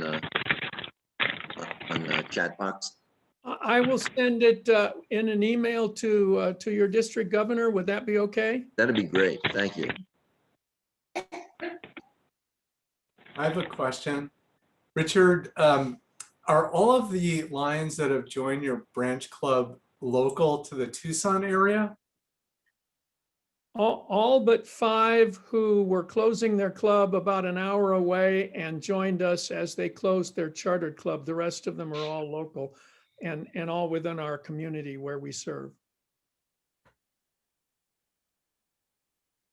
I have a question. When you said you just chartered the cyber club 3 days ago, so now it is separate from? Yes, we are now a chartered club. Exactly. Yeah. Lion Annie Black, I have a question. How did you get the information from people that didn't want to join, and how did your club respond to your report initially? Well, we asked people, we were out doing service, and I would ask people why not, and they consistently told me the same reasons. And so we went back to the club and said, we need to lower our dues, and we need to be able to have members who don't attend the meetings but still have a voice, and the rest of it. And finally, the club said, well, why don't you form a branch? And so that's what we did. Thank you. I do have a question, Richard. Are you there? Yes. Oh, okay. We're having a little technical issue here. When you're a cyber club, I know that there's a few cyber clubs where the boundaries of a district are kind of blurred. What do you say about that? It's a whole new world that we're living in. And how does one handle district boundaries? Are there boundaries? I mean, I think that you can have a cyber club around the world. So how is that handled? Interesting question. And as I understand it, in order to form a new club, 70% of the members, when you form the club, must be within your district. But after that, you can do whatever you want. Also, LCI has granted cyber clubs the right to have more outside the district. For example, there is a a cyber club called the Indiana Cyber Clubs, which is throughout the entire state of Indiana. There's also a couple of other cyber clubs that have a lot of members in Asia and whatnot. So permission is available. I would say this, I've not been a Lion long enough to know exactly how true this is, but I believe before branches had very strong rules around them, and they were made primarily to start new clubs with. Once you got to 20, you chartered, and they were supposed to be within the district. Since we started our club 3.5 years ago, LCI, in my opinion, has become extremely flexible and is open to any new idea, such as specialty clubs or cyber clubs or branches, that is going to bring in more members and as a result, more service. So they're very open-minded and very helpful about this. Membership is very helpful. Thank you so much. Hi, Richard. This is Stan Weissman, Lions Dan. And when you formed your charter club, did some of the members of the existing club join the club because maybe they didn't want to pay the dues in the original club? No, we have had 3 members ask us to transfer from the parent to the branch. And I said, why don't you talk to your GMT in the club, because that's not what we're here for. But no, we have not had any join us. Good. That's good. That would have been not what we're there for. We were there to enlarge service, not take members from our parents. Exactly. That's great. Richard, I have another question. Dave, again, my question is, so you mentioned in your presentation about that the members in the branch club have to be members of the parent club first, and then they somehow become members of the branch club. How does the dues situation work? They pay the full dues to the parent club and a second dues to the cyber club?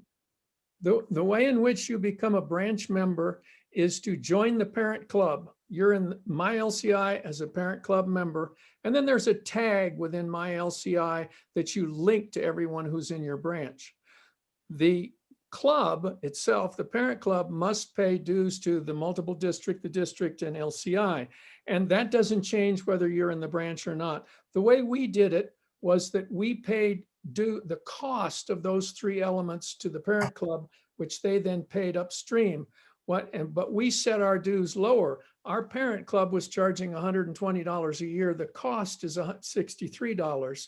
We charged $75. So we covered all the costs. The parent was responsible for them. We would reimburse the parent, but we would keep, I think, $12, and they were bringing in more money because they wanted to spend money on other things. We had no administrative costs. We had no post office box. We had no printing costs.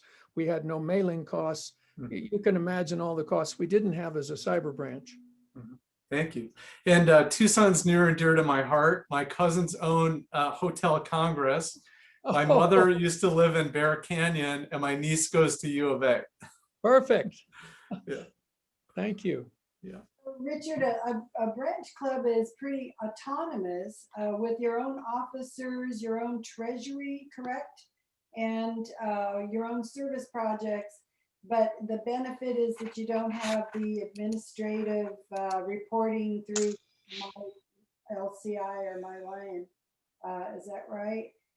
The parent club is responsible for the branch. So everything the branch does should be approved by the parent.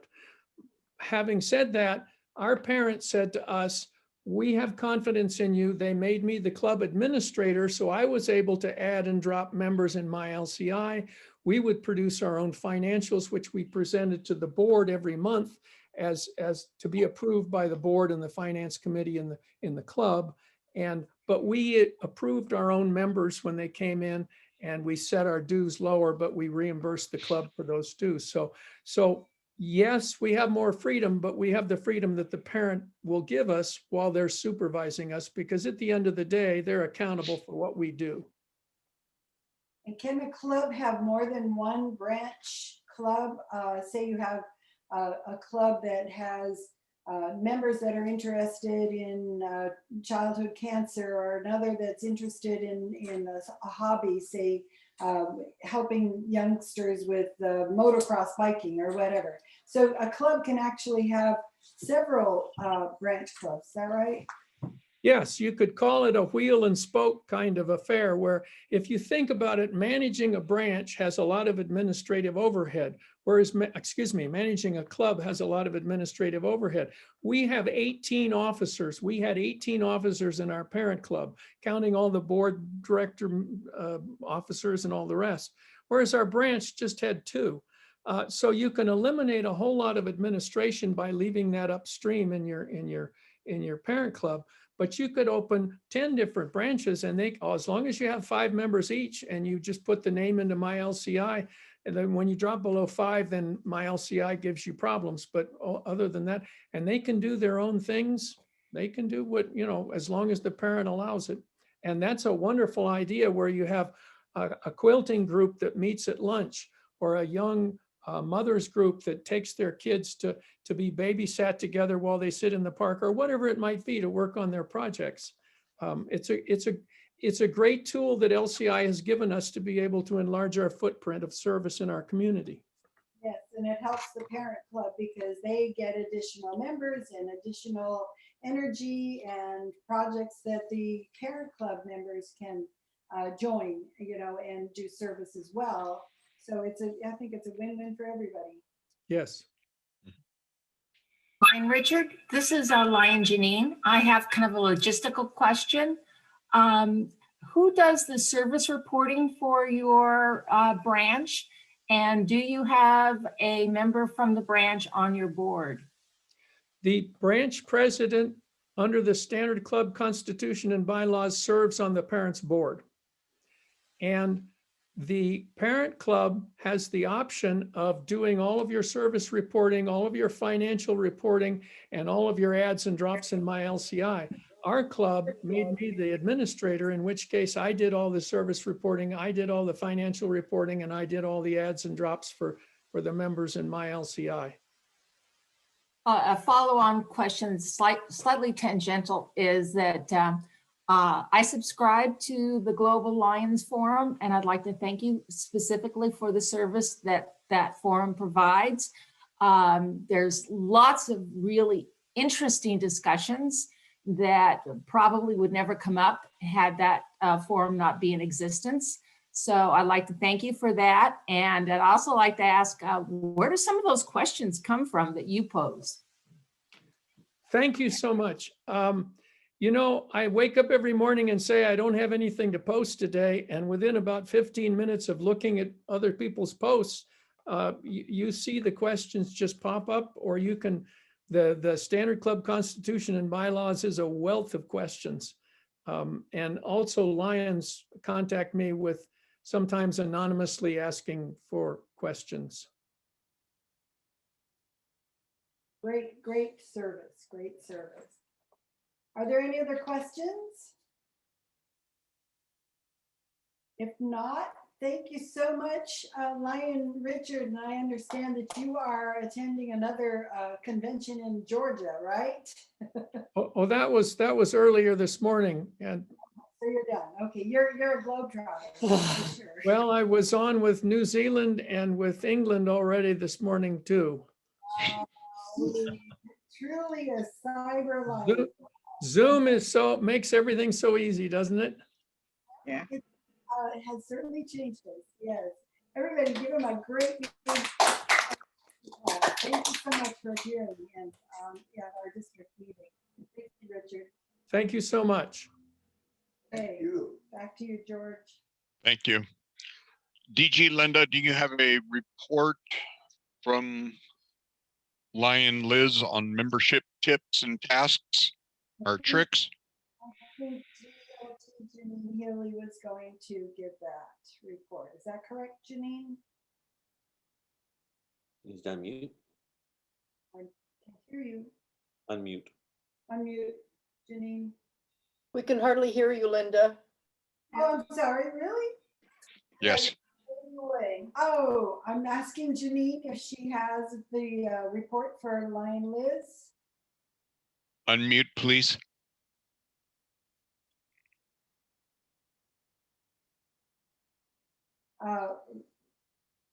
Janine, Yeah. unmute. I am unmuted. It's. There you go. You're there. Okay.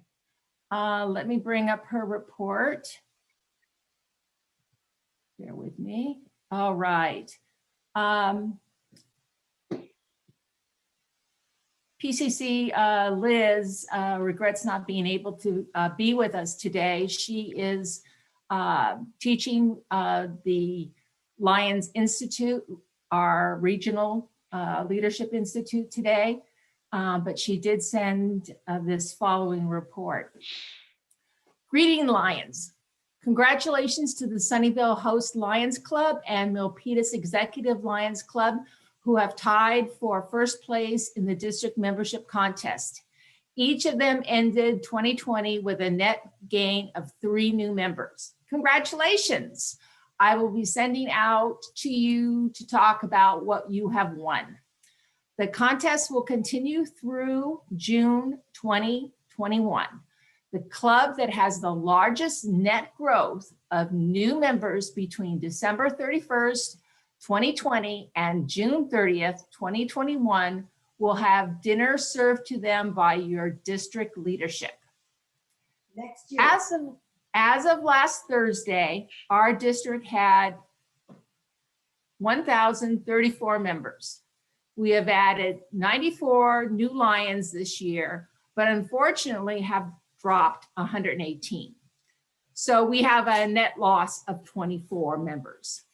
While a net loss is not a positive thing, we are cautiously optimistic that we will meet our North America Membership Initiative goals for 2020-2021. Our goals were to charter 3 clubs, add 60 new charter members, add 125 new members to existing clubs, and drop 150 members. We have now chartered 2 clubs, added 40 new charter members, added 55 new members to existing clubs, and have dropped 116 members. So where do we focus between now and June 30th? We need 1 more new club, at least. We need to add 70 new members to existing clubs. We need to drop no more than 34 Lions for the rest of the year. Can we do it? It's through service to your communities and to connect with your members. Community service engages your members and strengthens your community. You can do community service from home. You can, if you need ideas, please contact Lion Liz Crook.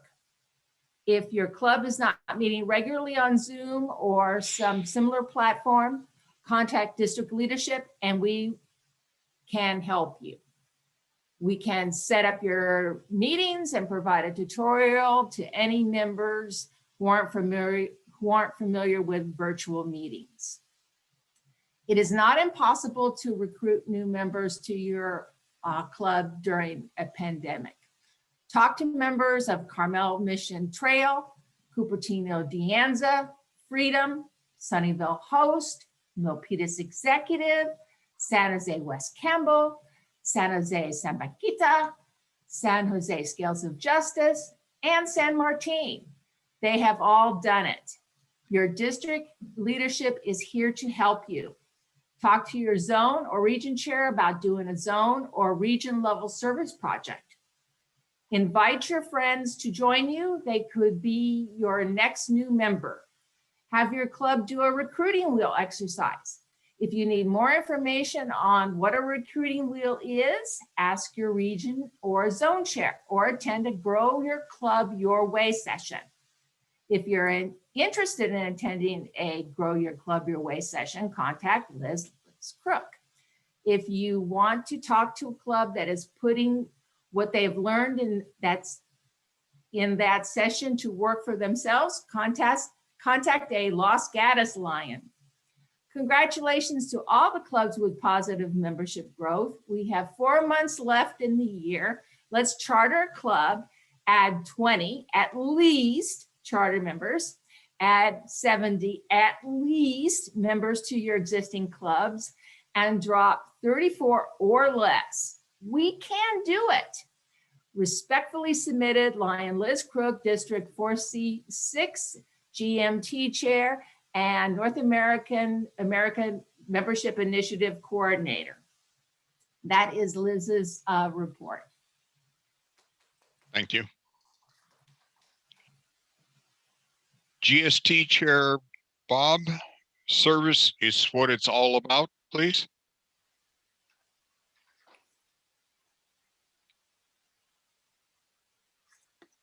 Thank you. I'm going to talk about the California Lions Foundation this morning relative to service. California Lions Foundation is a 501c3 corporation. Its purpose is to provide matching grants to those clubs who want to better serve the needy in the local communities that they serve in California. California Lions Foundation was incorporated about 5 years ago. For the first 2.5 years, it raised a designated corpus amount, a minimum amount that the members of the board of the California Lions Foundation believed was necessary in order to conduct operations. So 2.5 years later, $250,000 was raised and we began operations. There are board members, one from each of the 15 districts in multiple District 4. The board members serve 3-year terms. This year, the officers of the board include Rob Manning as president. I serve as vice president. Past District Governor Mario from San Francisco is our secretary. Past District Governor Dave Heberbrand is our treasurer, and past International Director Larry Dykes has served as advisor, and he's really the father of the foundation and the whole concept of the foundation. One thing I want to state emphatically is that in no way does the California Lions Foundation compete with Lions Club International Foundation. We complement, we supplement, we partner with Lions Clubs International Foundation, and we intend to serve in ways that are not, serve the clubs in ways that that the Lions Clubs International Foundation is not organized to serve. So when you give monies to the California Lions Foundation and when we hand monies out to the clubs in the districts, the monies only can be spent on projects in California. So the money is received and then spent locally to serve those in need in California. Additionally, our grants cap currently at $5,000. As we grow bigger and bigger, we intend to cap it at $10,000. $10,000 is when LCIF starts. So we're here to support at a smaller level and a local level in order to complement and augment what goes on with Lions Clubs International Foundation. One side value of California Lions Foundation is that because it's a 501c3 status, those clubs in California, all 650 plus clubs who are not a 501c3, who want to take monies in from the community can request, it must be pre-approved, but can request from California Alliance Foundation that monies be sent to CLF and designated for their club and their club project. And in that way, non-Lions corporations, even Lions who want to get the tax benefit can funnel the money through, get the 501c3 designation from California Alliance Foundation, and still get the monies at the club level. For those clubs who are considering for that purpose becoming a 501c3, you don't have to. For those clubs that already are 501c3 and you have to report annually and it's a big bureaucratic red tape mess, consider ceasing and instead use the California Alliance Foundation for the purpose of enabling the tax-free giving. Over the past several months, California Alliance Foundation has been providing matching grants relative to disaster and to hunger. We participated in a Feed the Hunger program over 3 months in the first quarter of the year.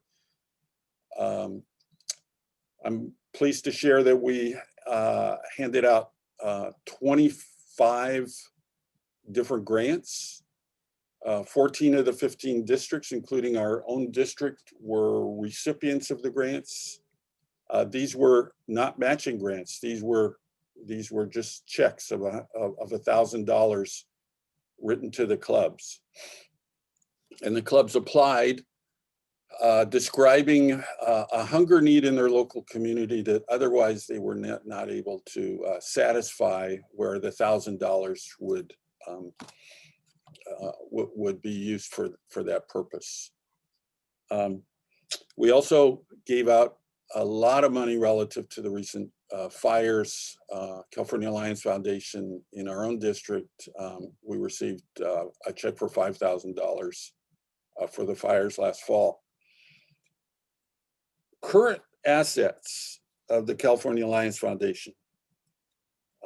There are $85,000 now held in a bank account in reserve designated for wildfire and emergency disaster relief. So if we have an earthquake, if we have a fire, we can get monies locally from California Alliance Foundation. We can also go to CLF, or excuse me, to LCIF. We've got $110,000 designated for future matching grants.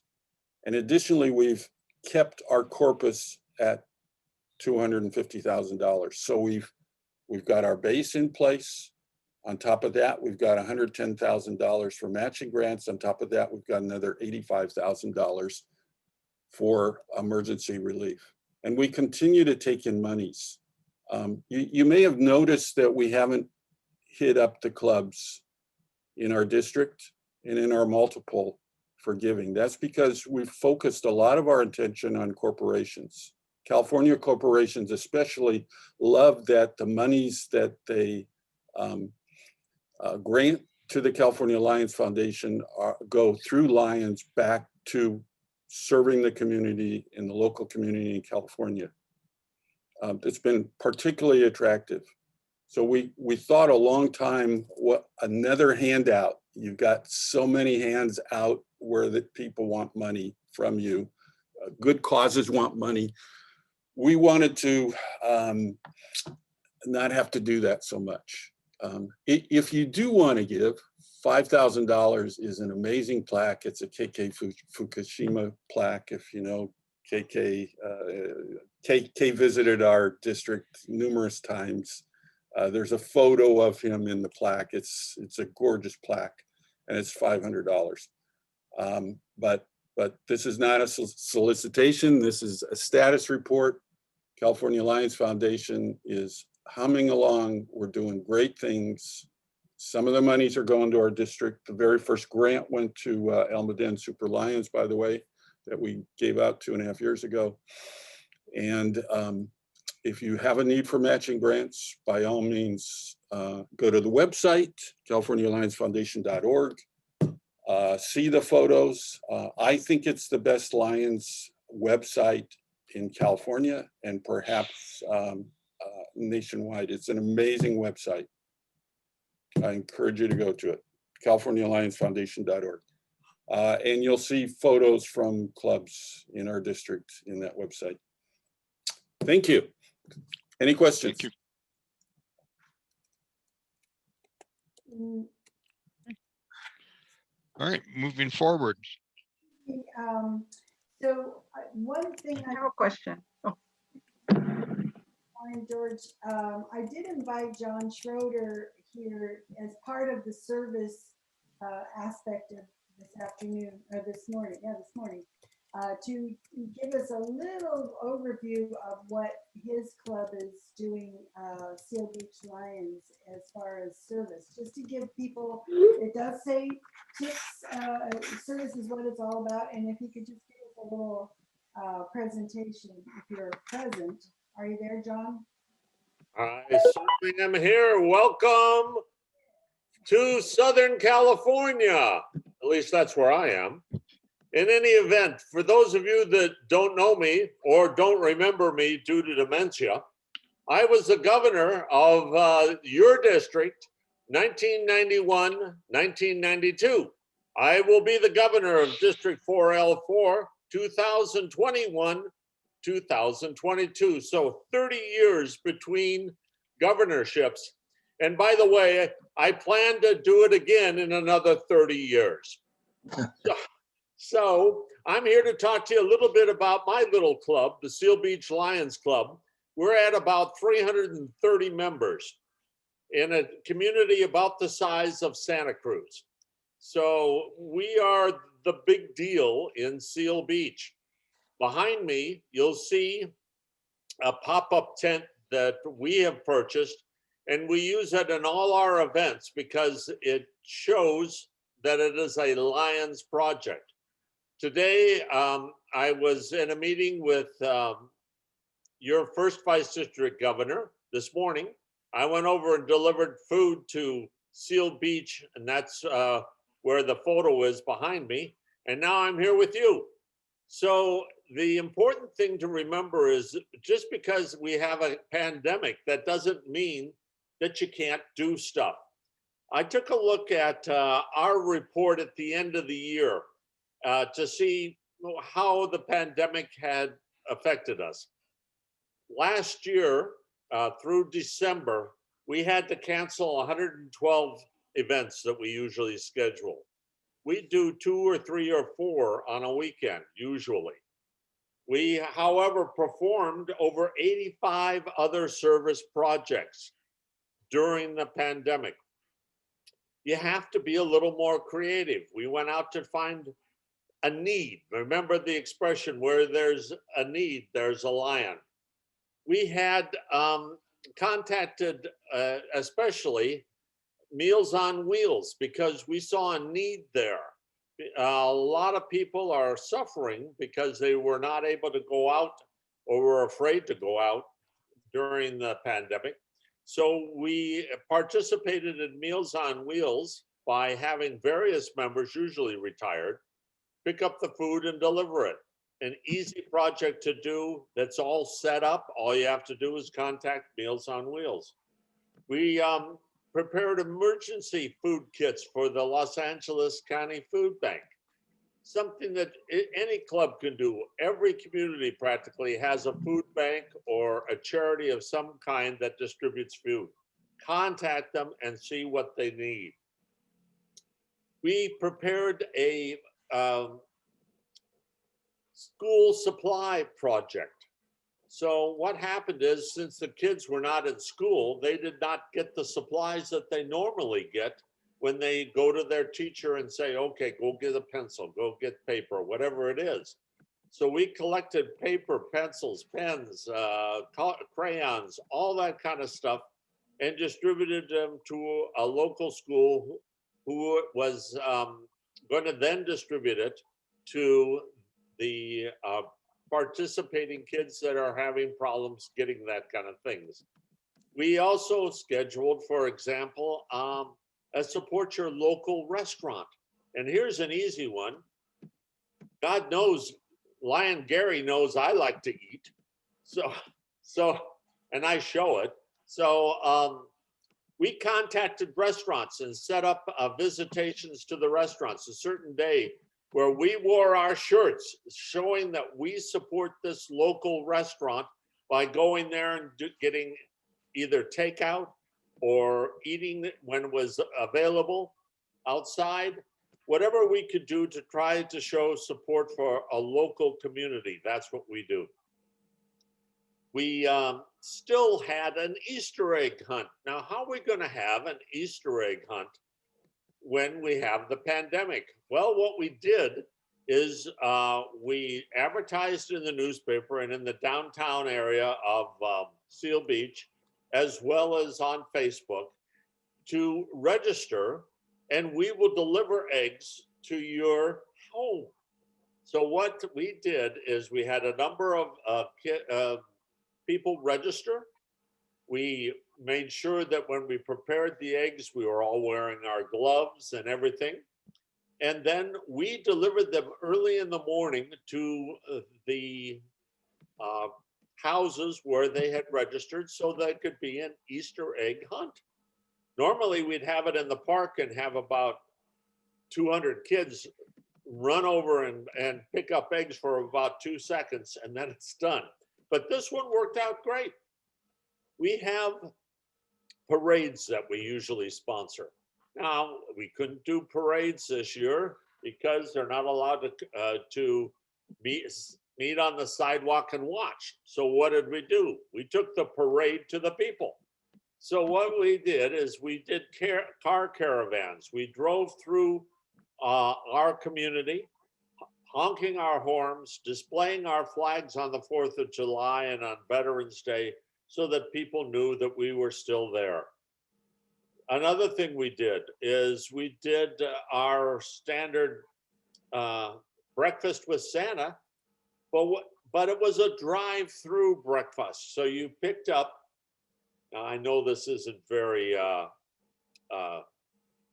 what's the word? Proper breakfast, because normally, of course, what do? Pancakes and eggs and like that. I think we already had that on. We did a box breakfast with bagels and donuts, and we did a drive-through. So Santa, with his mask, saw everybody, gave a chance for a picture, and then distributed the breakfast. There are a lot of things that a club can do if they're willing to try. The Seal Beach Lions has an expression that I like to repeat. We never let a lion fail. We never let a lion fail. So if you have a small club that's anywhere in our district and you need help, contact us and we'll send over people. We have a lot of old farts, lions that are members of our club, and we'll go on over and help out, whether it's distributing beer at a fair, personally my favorite, or some other project such as screening for eye care. Hopefully this is going to change, y'all. I think that we're going to probably wind up wearing masks for quite some time into the future. But that doesn't mean that we have to stop our projects. Please, please, please consider doing service. There are 3 most important words of Lions in order to attract membership. And those 3 words are service, service, service. Without service, you're not going to get members. You see that photo again behind me? That was taken this morning. While I was there, a person came up walking on the street and said, "What's this about? How can I participate?" This is how you get members. Don't forget, Lions, 3 words: service, service, service. Thank you, Governor, for allowing me a chance to speak. I'm always willing to talk. Y'all know that. Y'all have a good day, and it's great seeing a lot of you there. I do appreciate my years in your district. tomorrow will be the 44th anniversary of me joining Lions. 44 years, Lions. Thank you, John. Excellent. Lion, Did you? Go ahead, Stan. And Linda, I'd like to just compliment John. I read the 5-year plan that his club created in 2015, and I circulated to all of our club members. We had an ad hoc committee meeting, and then we had the meeting of the Ways and Means Committee, and we have now implemented a 3-year plan to improve membership. We already do many of the same things that the Seal Beach Lions Club does, but we're now going to focus more on doing more projects and bringing in people that way. And thank you very much for your contribution. It's a great, if you haven't read it, I really recommend it. It's one of the most easily readable documents I've read since I've been in the Lions. It's very good. DG Linda, can we regress, please, one for more a moment? One more thing, Lions. Don't forget to toot your own horn. Send it to the local newspaper. Make sure that they see that you are participating. Right. We all, in the month of December, we had an article in every single local newspaper for that month. All you have to do is try. Thank you, John. DG Linda, can I regress for just a moment, please? Mary Chris had a question for the last topic where we were talking about the California Lions Foundation. Yes, I have a question for PDG Bob. It's about using the 501c3 of the California Lions Foundation, because we had Oracle wanted to give us some stuff that they have, but it's not in monetary, it's in kind, but they wanted the 501c3. Can we use your foundation? Upon our written approval, the answer is yes.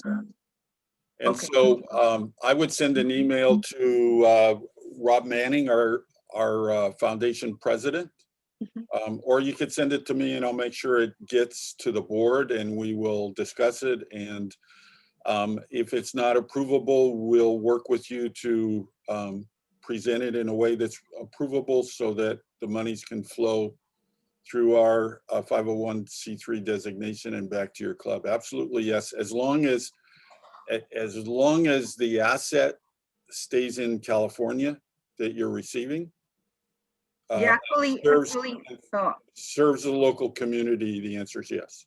Yeah, okay, it's for the victims, actually, for the fire. So, that's why, because we also had fundraising for the California Lions Foundation. I think we put up like $1,000, over $1,000 for that foundation too. Maybe Mary, you can go take this offline to Bob Stewart and get some further clarification. Are there any further questions relative to California Lions Foundation? If not, we're going to move forward. We have a report on leadership training from GLT. Janine, please. Certainly, thank you. One of the things that I wanted to kind of continue on with some of Lion Liz's report is that she forgot to mention that we're giving away the Boomerang Award again this year. And for those who don't remember, that's the award to the club that brings in the most former Lions back into a district's Lions club. The rules are basically the returning Lion doesn't need to have left your club. They can be from any district or any club anywhere. So we want to encourage you to go out and find these folks and make them Lions again. And you can find the rules for the contest in the district directory, or you can get them from Lion Liz, myself, or from Cabinet Secretary Susie DeYounger. The next thing I want to mention is that some folks are having problems finding information on upcoming classes. Your best bet for, especially for local and MD4 events, is to read the news blast that's sent out on Sundays from the district. For all the LCI classes going forward, you're going to need a My Lions My LCI account. We all know that My Lion had a rocky introduction, but most of those bugs are now worked out. So I want to encourage all of you to get a My Lions account. If you don't have one now, now's the time. In addition to all the LCI classes, you can find out information about what the other clubs are doing in terms of service projects, and that's really important. So hopefully you'll be able to find all the Lions classes on My Lion, My LCI, including MD4, and someday we hope to have the Lions University classes there as well. And the last thing I wanted to mention to you guys, it's time, and this kind of tags onto what District Governor Linda brought up in her talk today. It's time for club elections to start. And if you are currently in a leadership role, I hope you will look at those members who have not been given a chance at a club position. This is really important. If you are new to Lions or have never held a club position, I hope that you will please be receptive in taking a role in your club's governance. Clubs need fresh ideas and new energy. And, you know, it provides an opportunity for growth for all your members. So we're talking about the concept, you know, it's baseball time right now, and to use a metaphor, it's filling your bench, or, you know, making your lineup. Make sure that you have looked at your club members and ensure that they have a path for leadership going forward.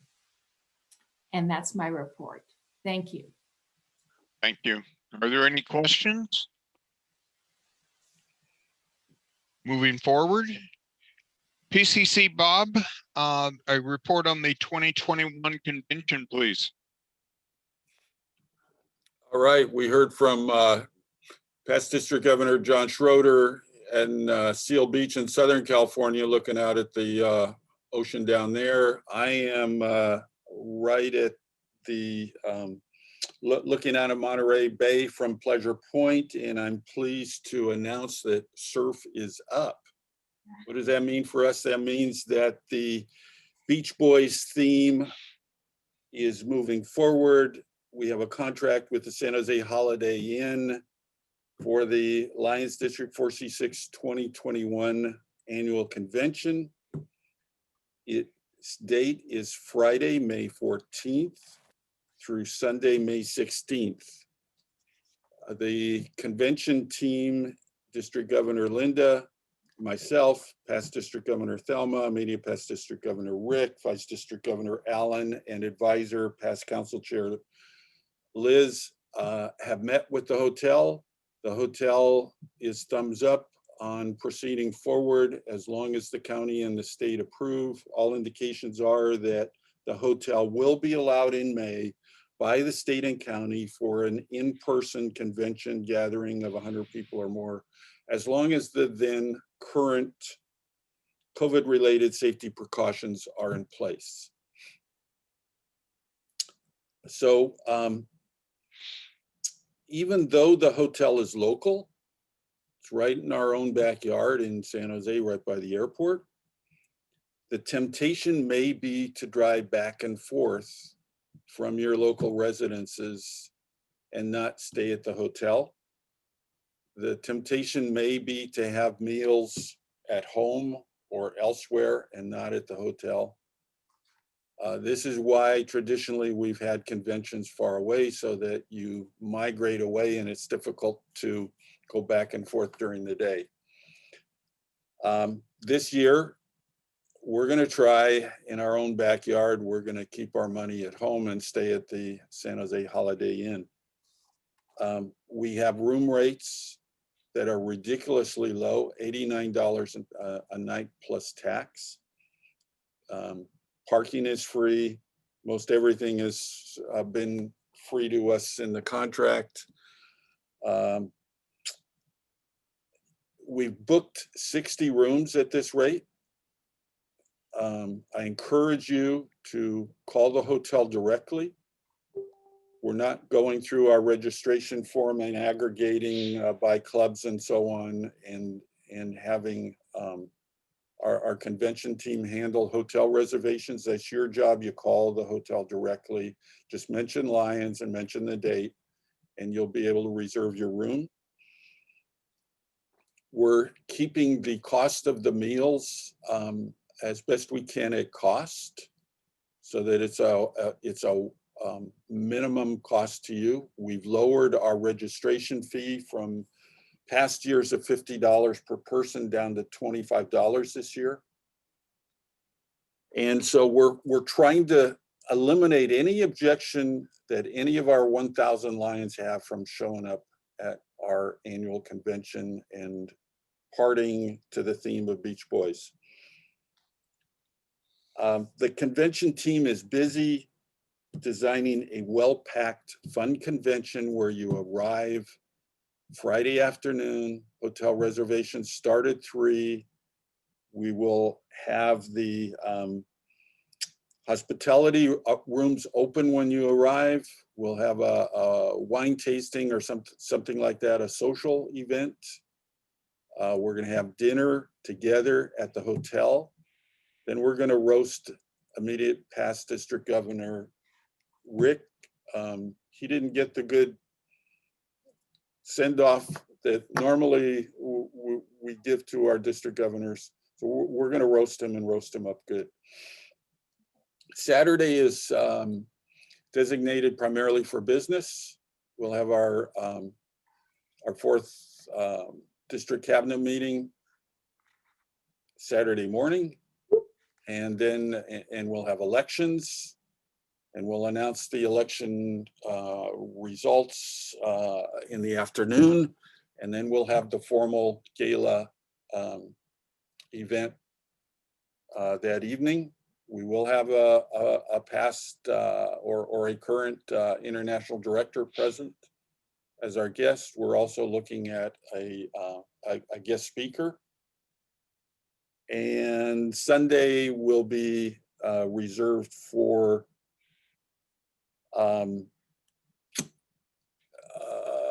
recognizing all of the past district Lions who have left us, who have passed on. Please, please, please call the hotel, reserve your rooms, plan the event as if we're going to be there in person.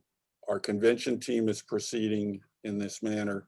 We intend to get you a great, great convention. It's going to be different. We probably won't have pancakes. We'll have waffles this year. But we're going to do it, and we're going to do it well. And it will be fun. What am I missing? The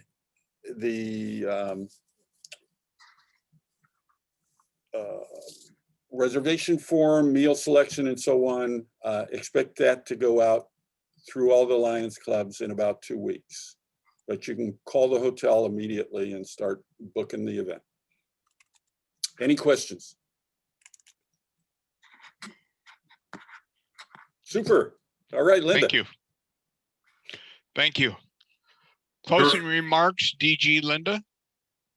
Yes, I want to say that, one of my goals was also to do something with convention to make it more affordable to our Lions and get it more well attended. And I think Lion Bob has really gone through up through the roof with that one, and done a great job organizing this.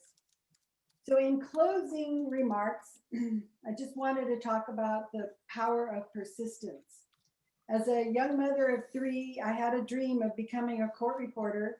So I started on my journey when my kids were in school, working through the challenges of going to school, being a stay-at-home mom, caring for my family, working part-time, practicing to pass those never-ending speed tests.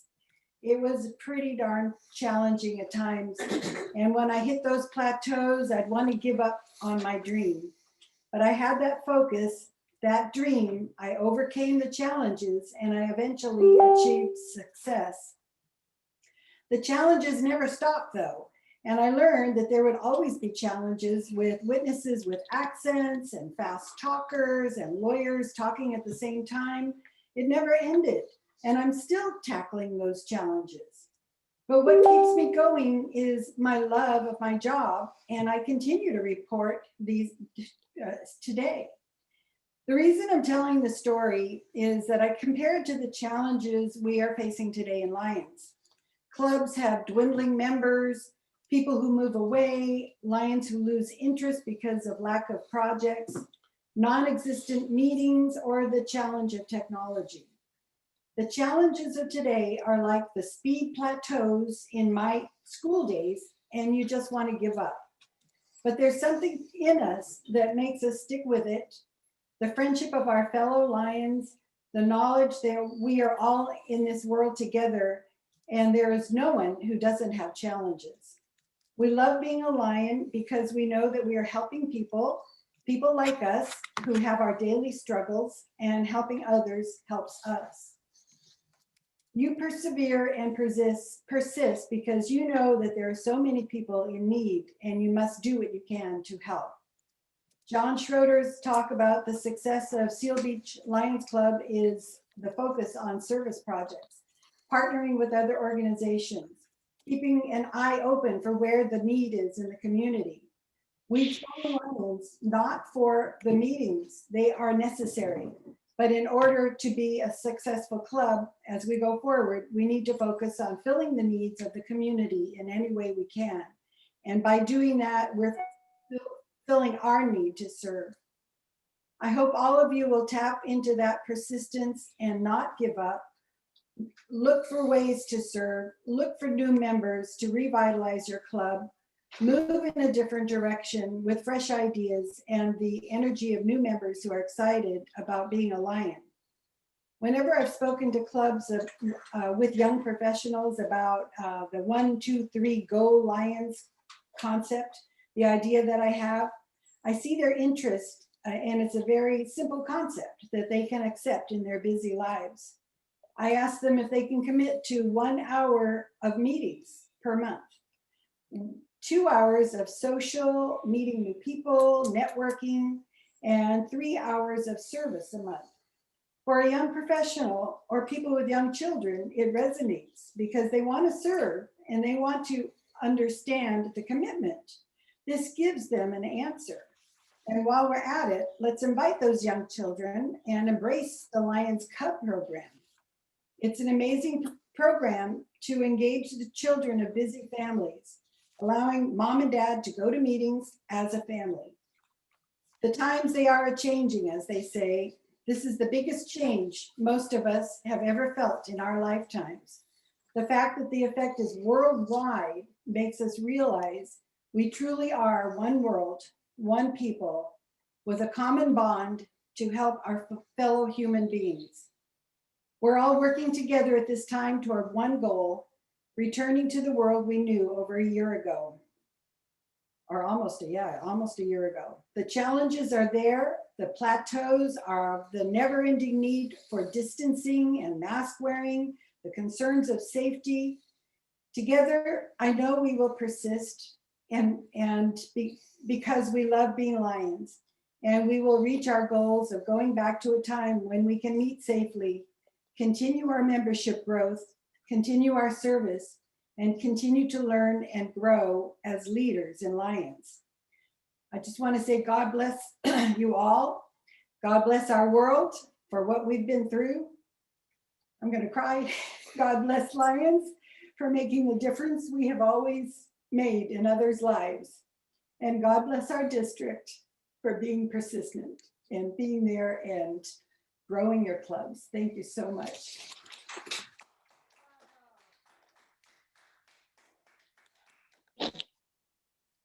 First by State Governor Allen.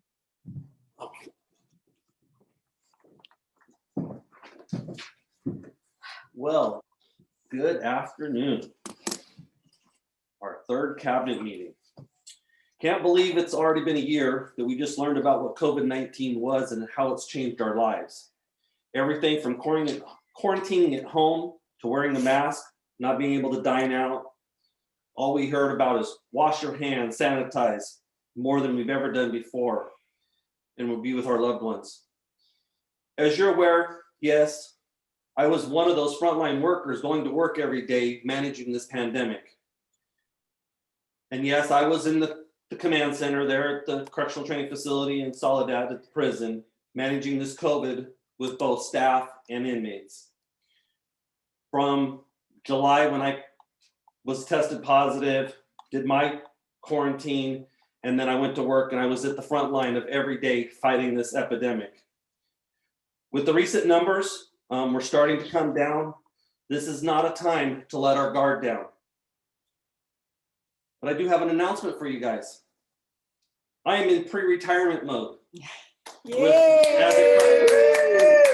Yes, pre-retirement mode as a correctional lieutenant from the Soledad prison, where I will be closing out 28 years of public service for the state of California. April 19th will be my official retirement date. So between now and then and going forward, I am committed to being 100% Lion. With all that, this is the time that we need to stay engaged with everyone in our clubs and our district.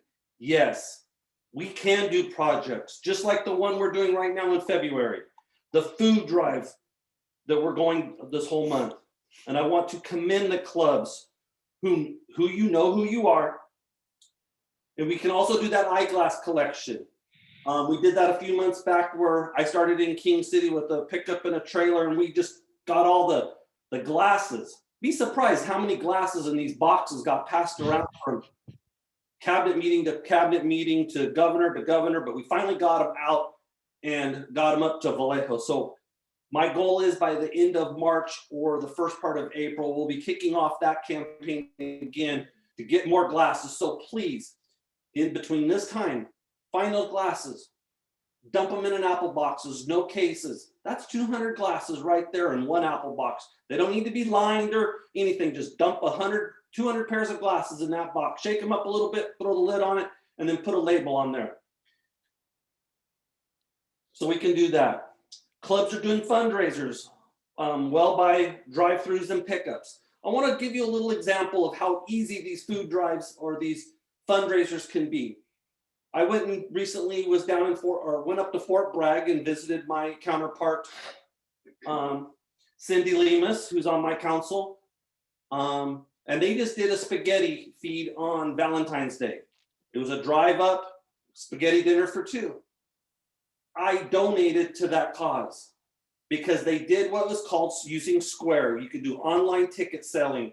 So I bought a ticket right there from King City online, and I told them to donate that meal for $25 to their community at large. I donated to Fort Bragg.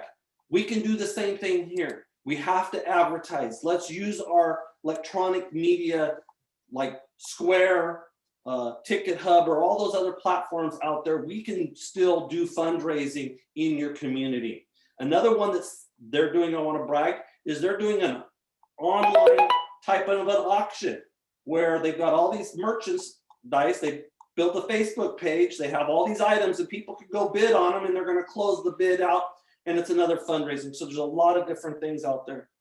If your club is doing stuff out there, please, please email your PDF flyer to Susie DeYounger, your cabinet secretary, and or to myself, and we will get it in our bi-monthly email blast to reserve that date. If you're doing it in person, please make sure you email that to us so we can actually get to one of your projects and be up there in front. With all that being said, we can. I'd also like to welcome the 79 new Lions that have gained in this district since July 1st. So welcome aboard all you new Lions out there. And I think there's a couple on the line today. Thank you. In closing, I want to thank all you that are out there doing service. Stay engaged by having Zoom meetings and making those phone calls. Sometimes we might have to go find that rotary phone and call that person down the street and just do a welfare check on our Lions and keep them engaged. That's what we need. Also, it's been a pleasure to see so many of our Lions at different training seminars, from the leadership summits to the membership experience, what we're calling the ME chats. There's a lot of different trainings out there. There's so much, there's a meeting or an event or a training session just about every night, every weekend, something is going on. So, and it's nice to see that so many of our C6 Lions are engaged. So with that, I hope to see everybody in person up here in San Jose in May. So with that, we need to go be waxing up our surfboards, get your beach towels out and your shorts and your tank tops. I think Peter's out there. He'll be in his shorts and a few others, Alan Wartank. So bring out your swim trunks and let's go have surf up here in San Jose. Thank you. Thank you. DG Linda, we have some guests you'd like to introduce, please. Well, I was just looking through the guest list, and if any of my fellow district governors in the state of California are present, I didn't see your name, but welcome if you are here. I think this is a day that everybody's having their cabinet meeting, so we do not have a guest. Just John Schroeder. Just John Schroeder, yes. Well, he's your guest. But hopefully in May when we are together, and I'm fully confident that we will be. And if not, I have my signs ready to protest, but we will be safe no matter what. So thank you very much, George. Okay. Club announcements. Do we have any club announcements from any of the clubs? I do. Go ahead, Mary Chris. Yes, we're gonna have a blood drive on March 13. So we're encouraging some donors because we still need, I think, around 9 or 10 donors for that day. So if any of you could donate blood, because it saves lives, especially now during the COVID. So please do so. It's on our Facebook page, and you can always email me or text me for the link. Are you going to get that information to Cabinet Secretary Susie for information to the district? Sure, yes, I'll do that. Okay. Thank you. Yeah. Thank you. Are there any other clubs that have announcements today? Yes, the Gilroy Lions Club is going to attempt to have their corn feed. Yay! Yay! Well, we'll see how it goes. August 28th, which is a Saturday. Perfect. Cool. Yay. We missed it. Yay, I get to judge.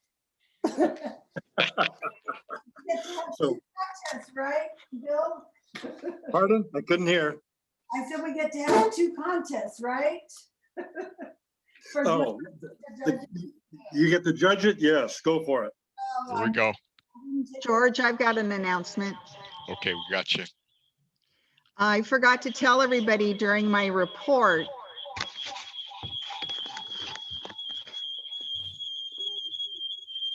We got an echo in here, sorry. But on April 11th, Sunday, there's going to be an LCIF virtual telethon, and it's going to be hosted by First International Vice President Alexander. So keep an eye out for more information with that. Okay, Thank you. that will get to Cabinet Secretary Susie also. Hi, it's Thelma, PDG Thelma here. Hi, Thelma. Did you hear me? Go ahead. Yes, hi. I'd like to just make a couple of announcements. For the youth exchange, I just want to say the sad story about we're not going to have the youth exchange this year because we're afraid for the students. And but we are going to have a virtual youth camp with a youth outreach with the Leos. So that's going to be in May 27, 28, 29, or sorry, I'll send that to the email blast. So the real thing is, I really wanted to know, is everybody getting our information from our district governor and then our incoming district governor? Because nowadays, we only can reach you by email. If you have some information that you need to gather up, send it over to the district website. And so if you need help with that as well, please ask somebody from your club or your kids. So, okay, thank you so much. All right. Are there more club announcements? Yeah, this is Jeff Hufford, president of Cupertino Host Lions Club. Unfortunately, we're not going to be able to have our famous fish-a-thon and our wild game feed. Those are both canceled. But we are determined to have our chicken and corn feed August 14th. So luckily we don't run into Gilroy's corn feed. So hopefully by that time, everybody will be free to come down, and we'll give you more information about it later. Very good. Thank you. Are there more club announcements?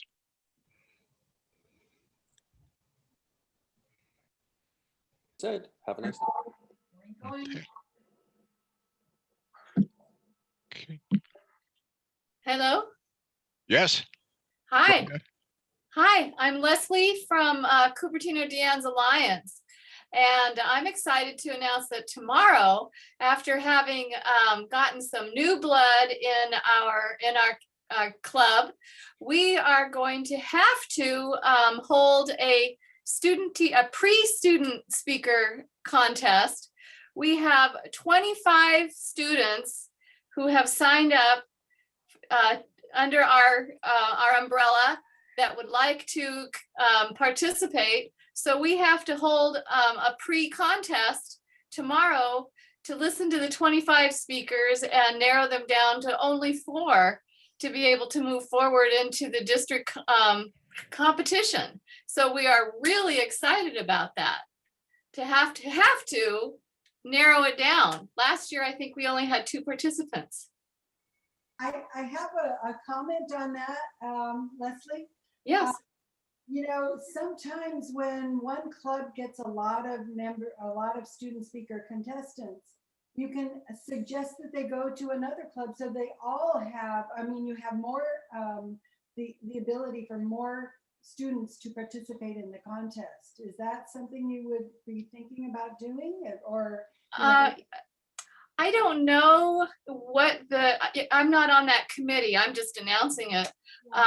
So I don't know what their process was, or I know Ray Lanson, who is, he's big into history. He knows what's going on. He helped with that process, but I'll ask when I'm going to be one of the judges tomorrow.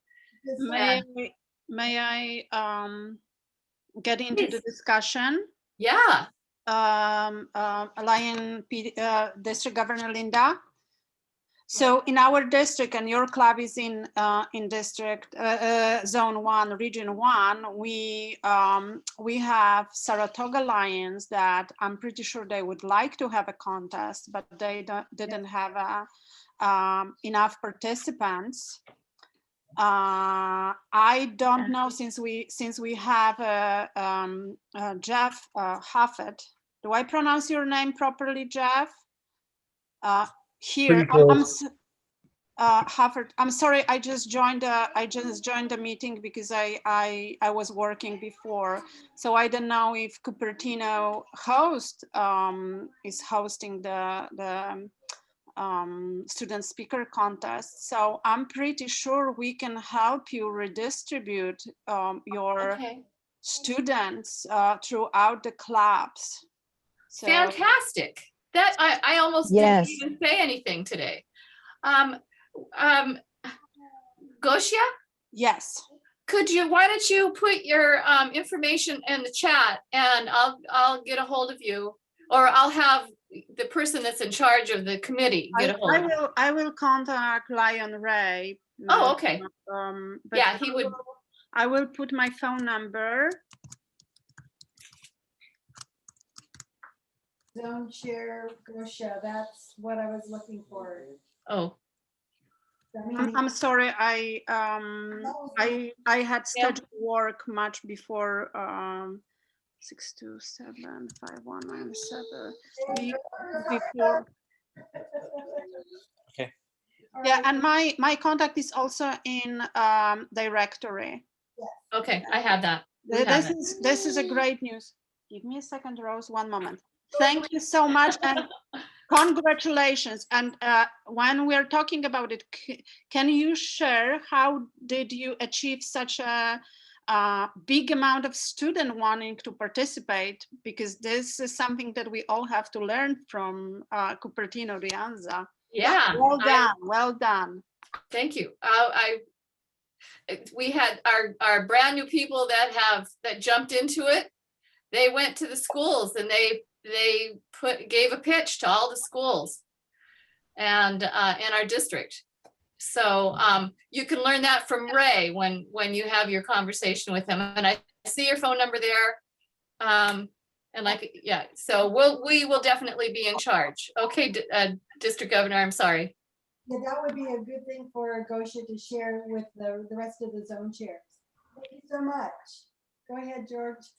Thank you. Are there any other club announcements to be done? Okay, entertain a motion for adjournment. I move we adjourn. I second. Having a motion and a second, asking for the question. All those in favor? Aye. Aye. All opposed? Or can't oppose. Thank you everyone for attending. Ellen, congratulations. Thank you. Thank you, George. Bye. Good job. Thank Great you. job, George. Thank you, sir.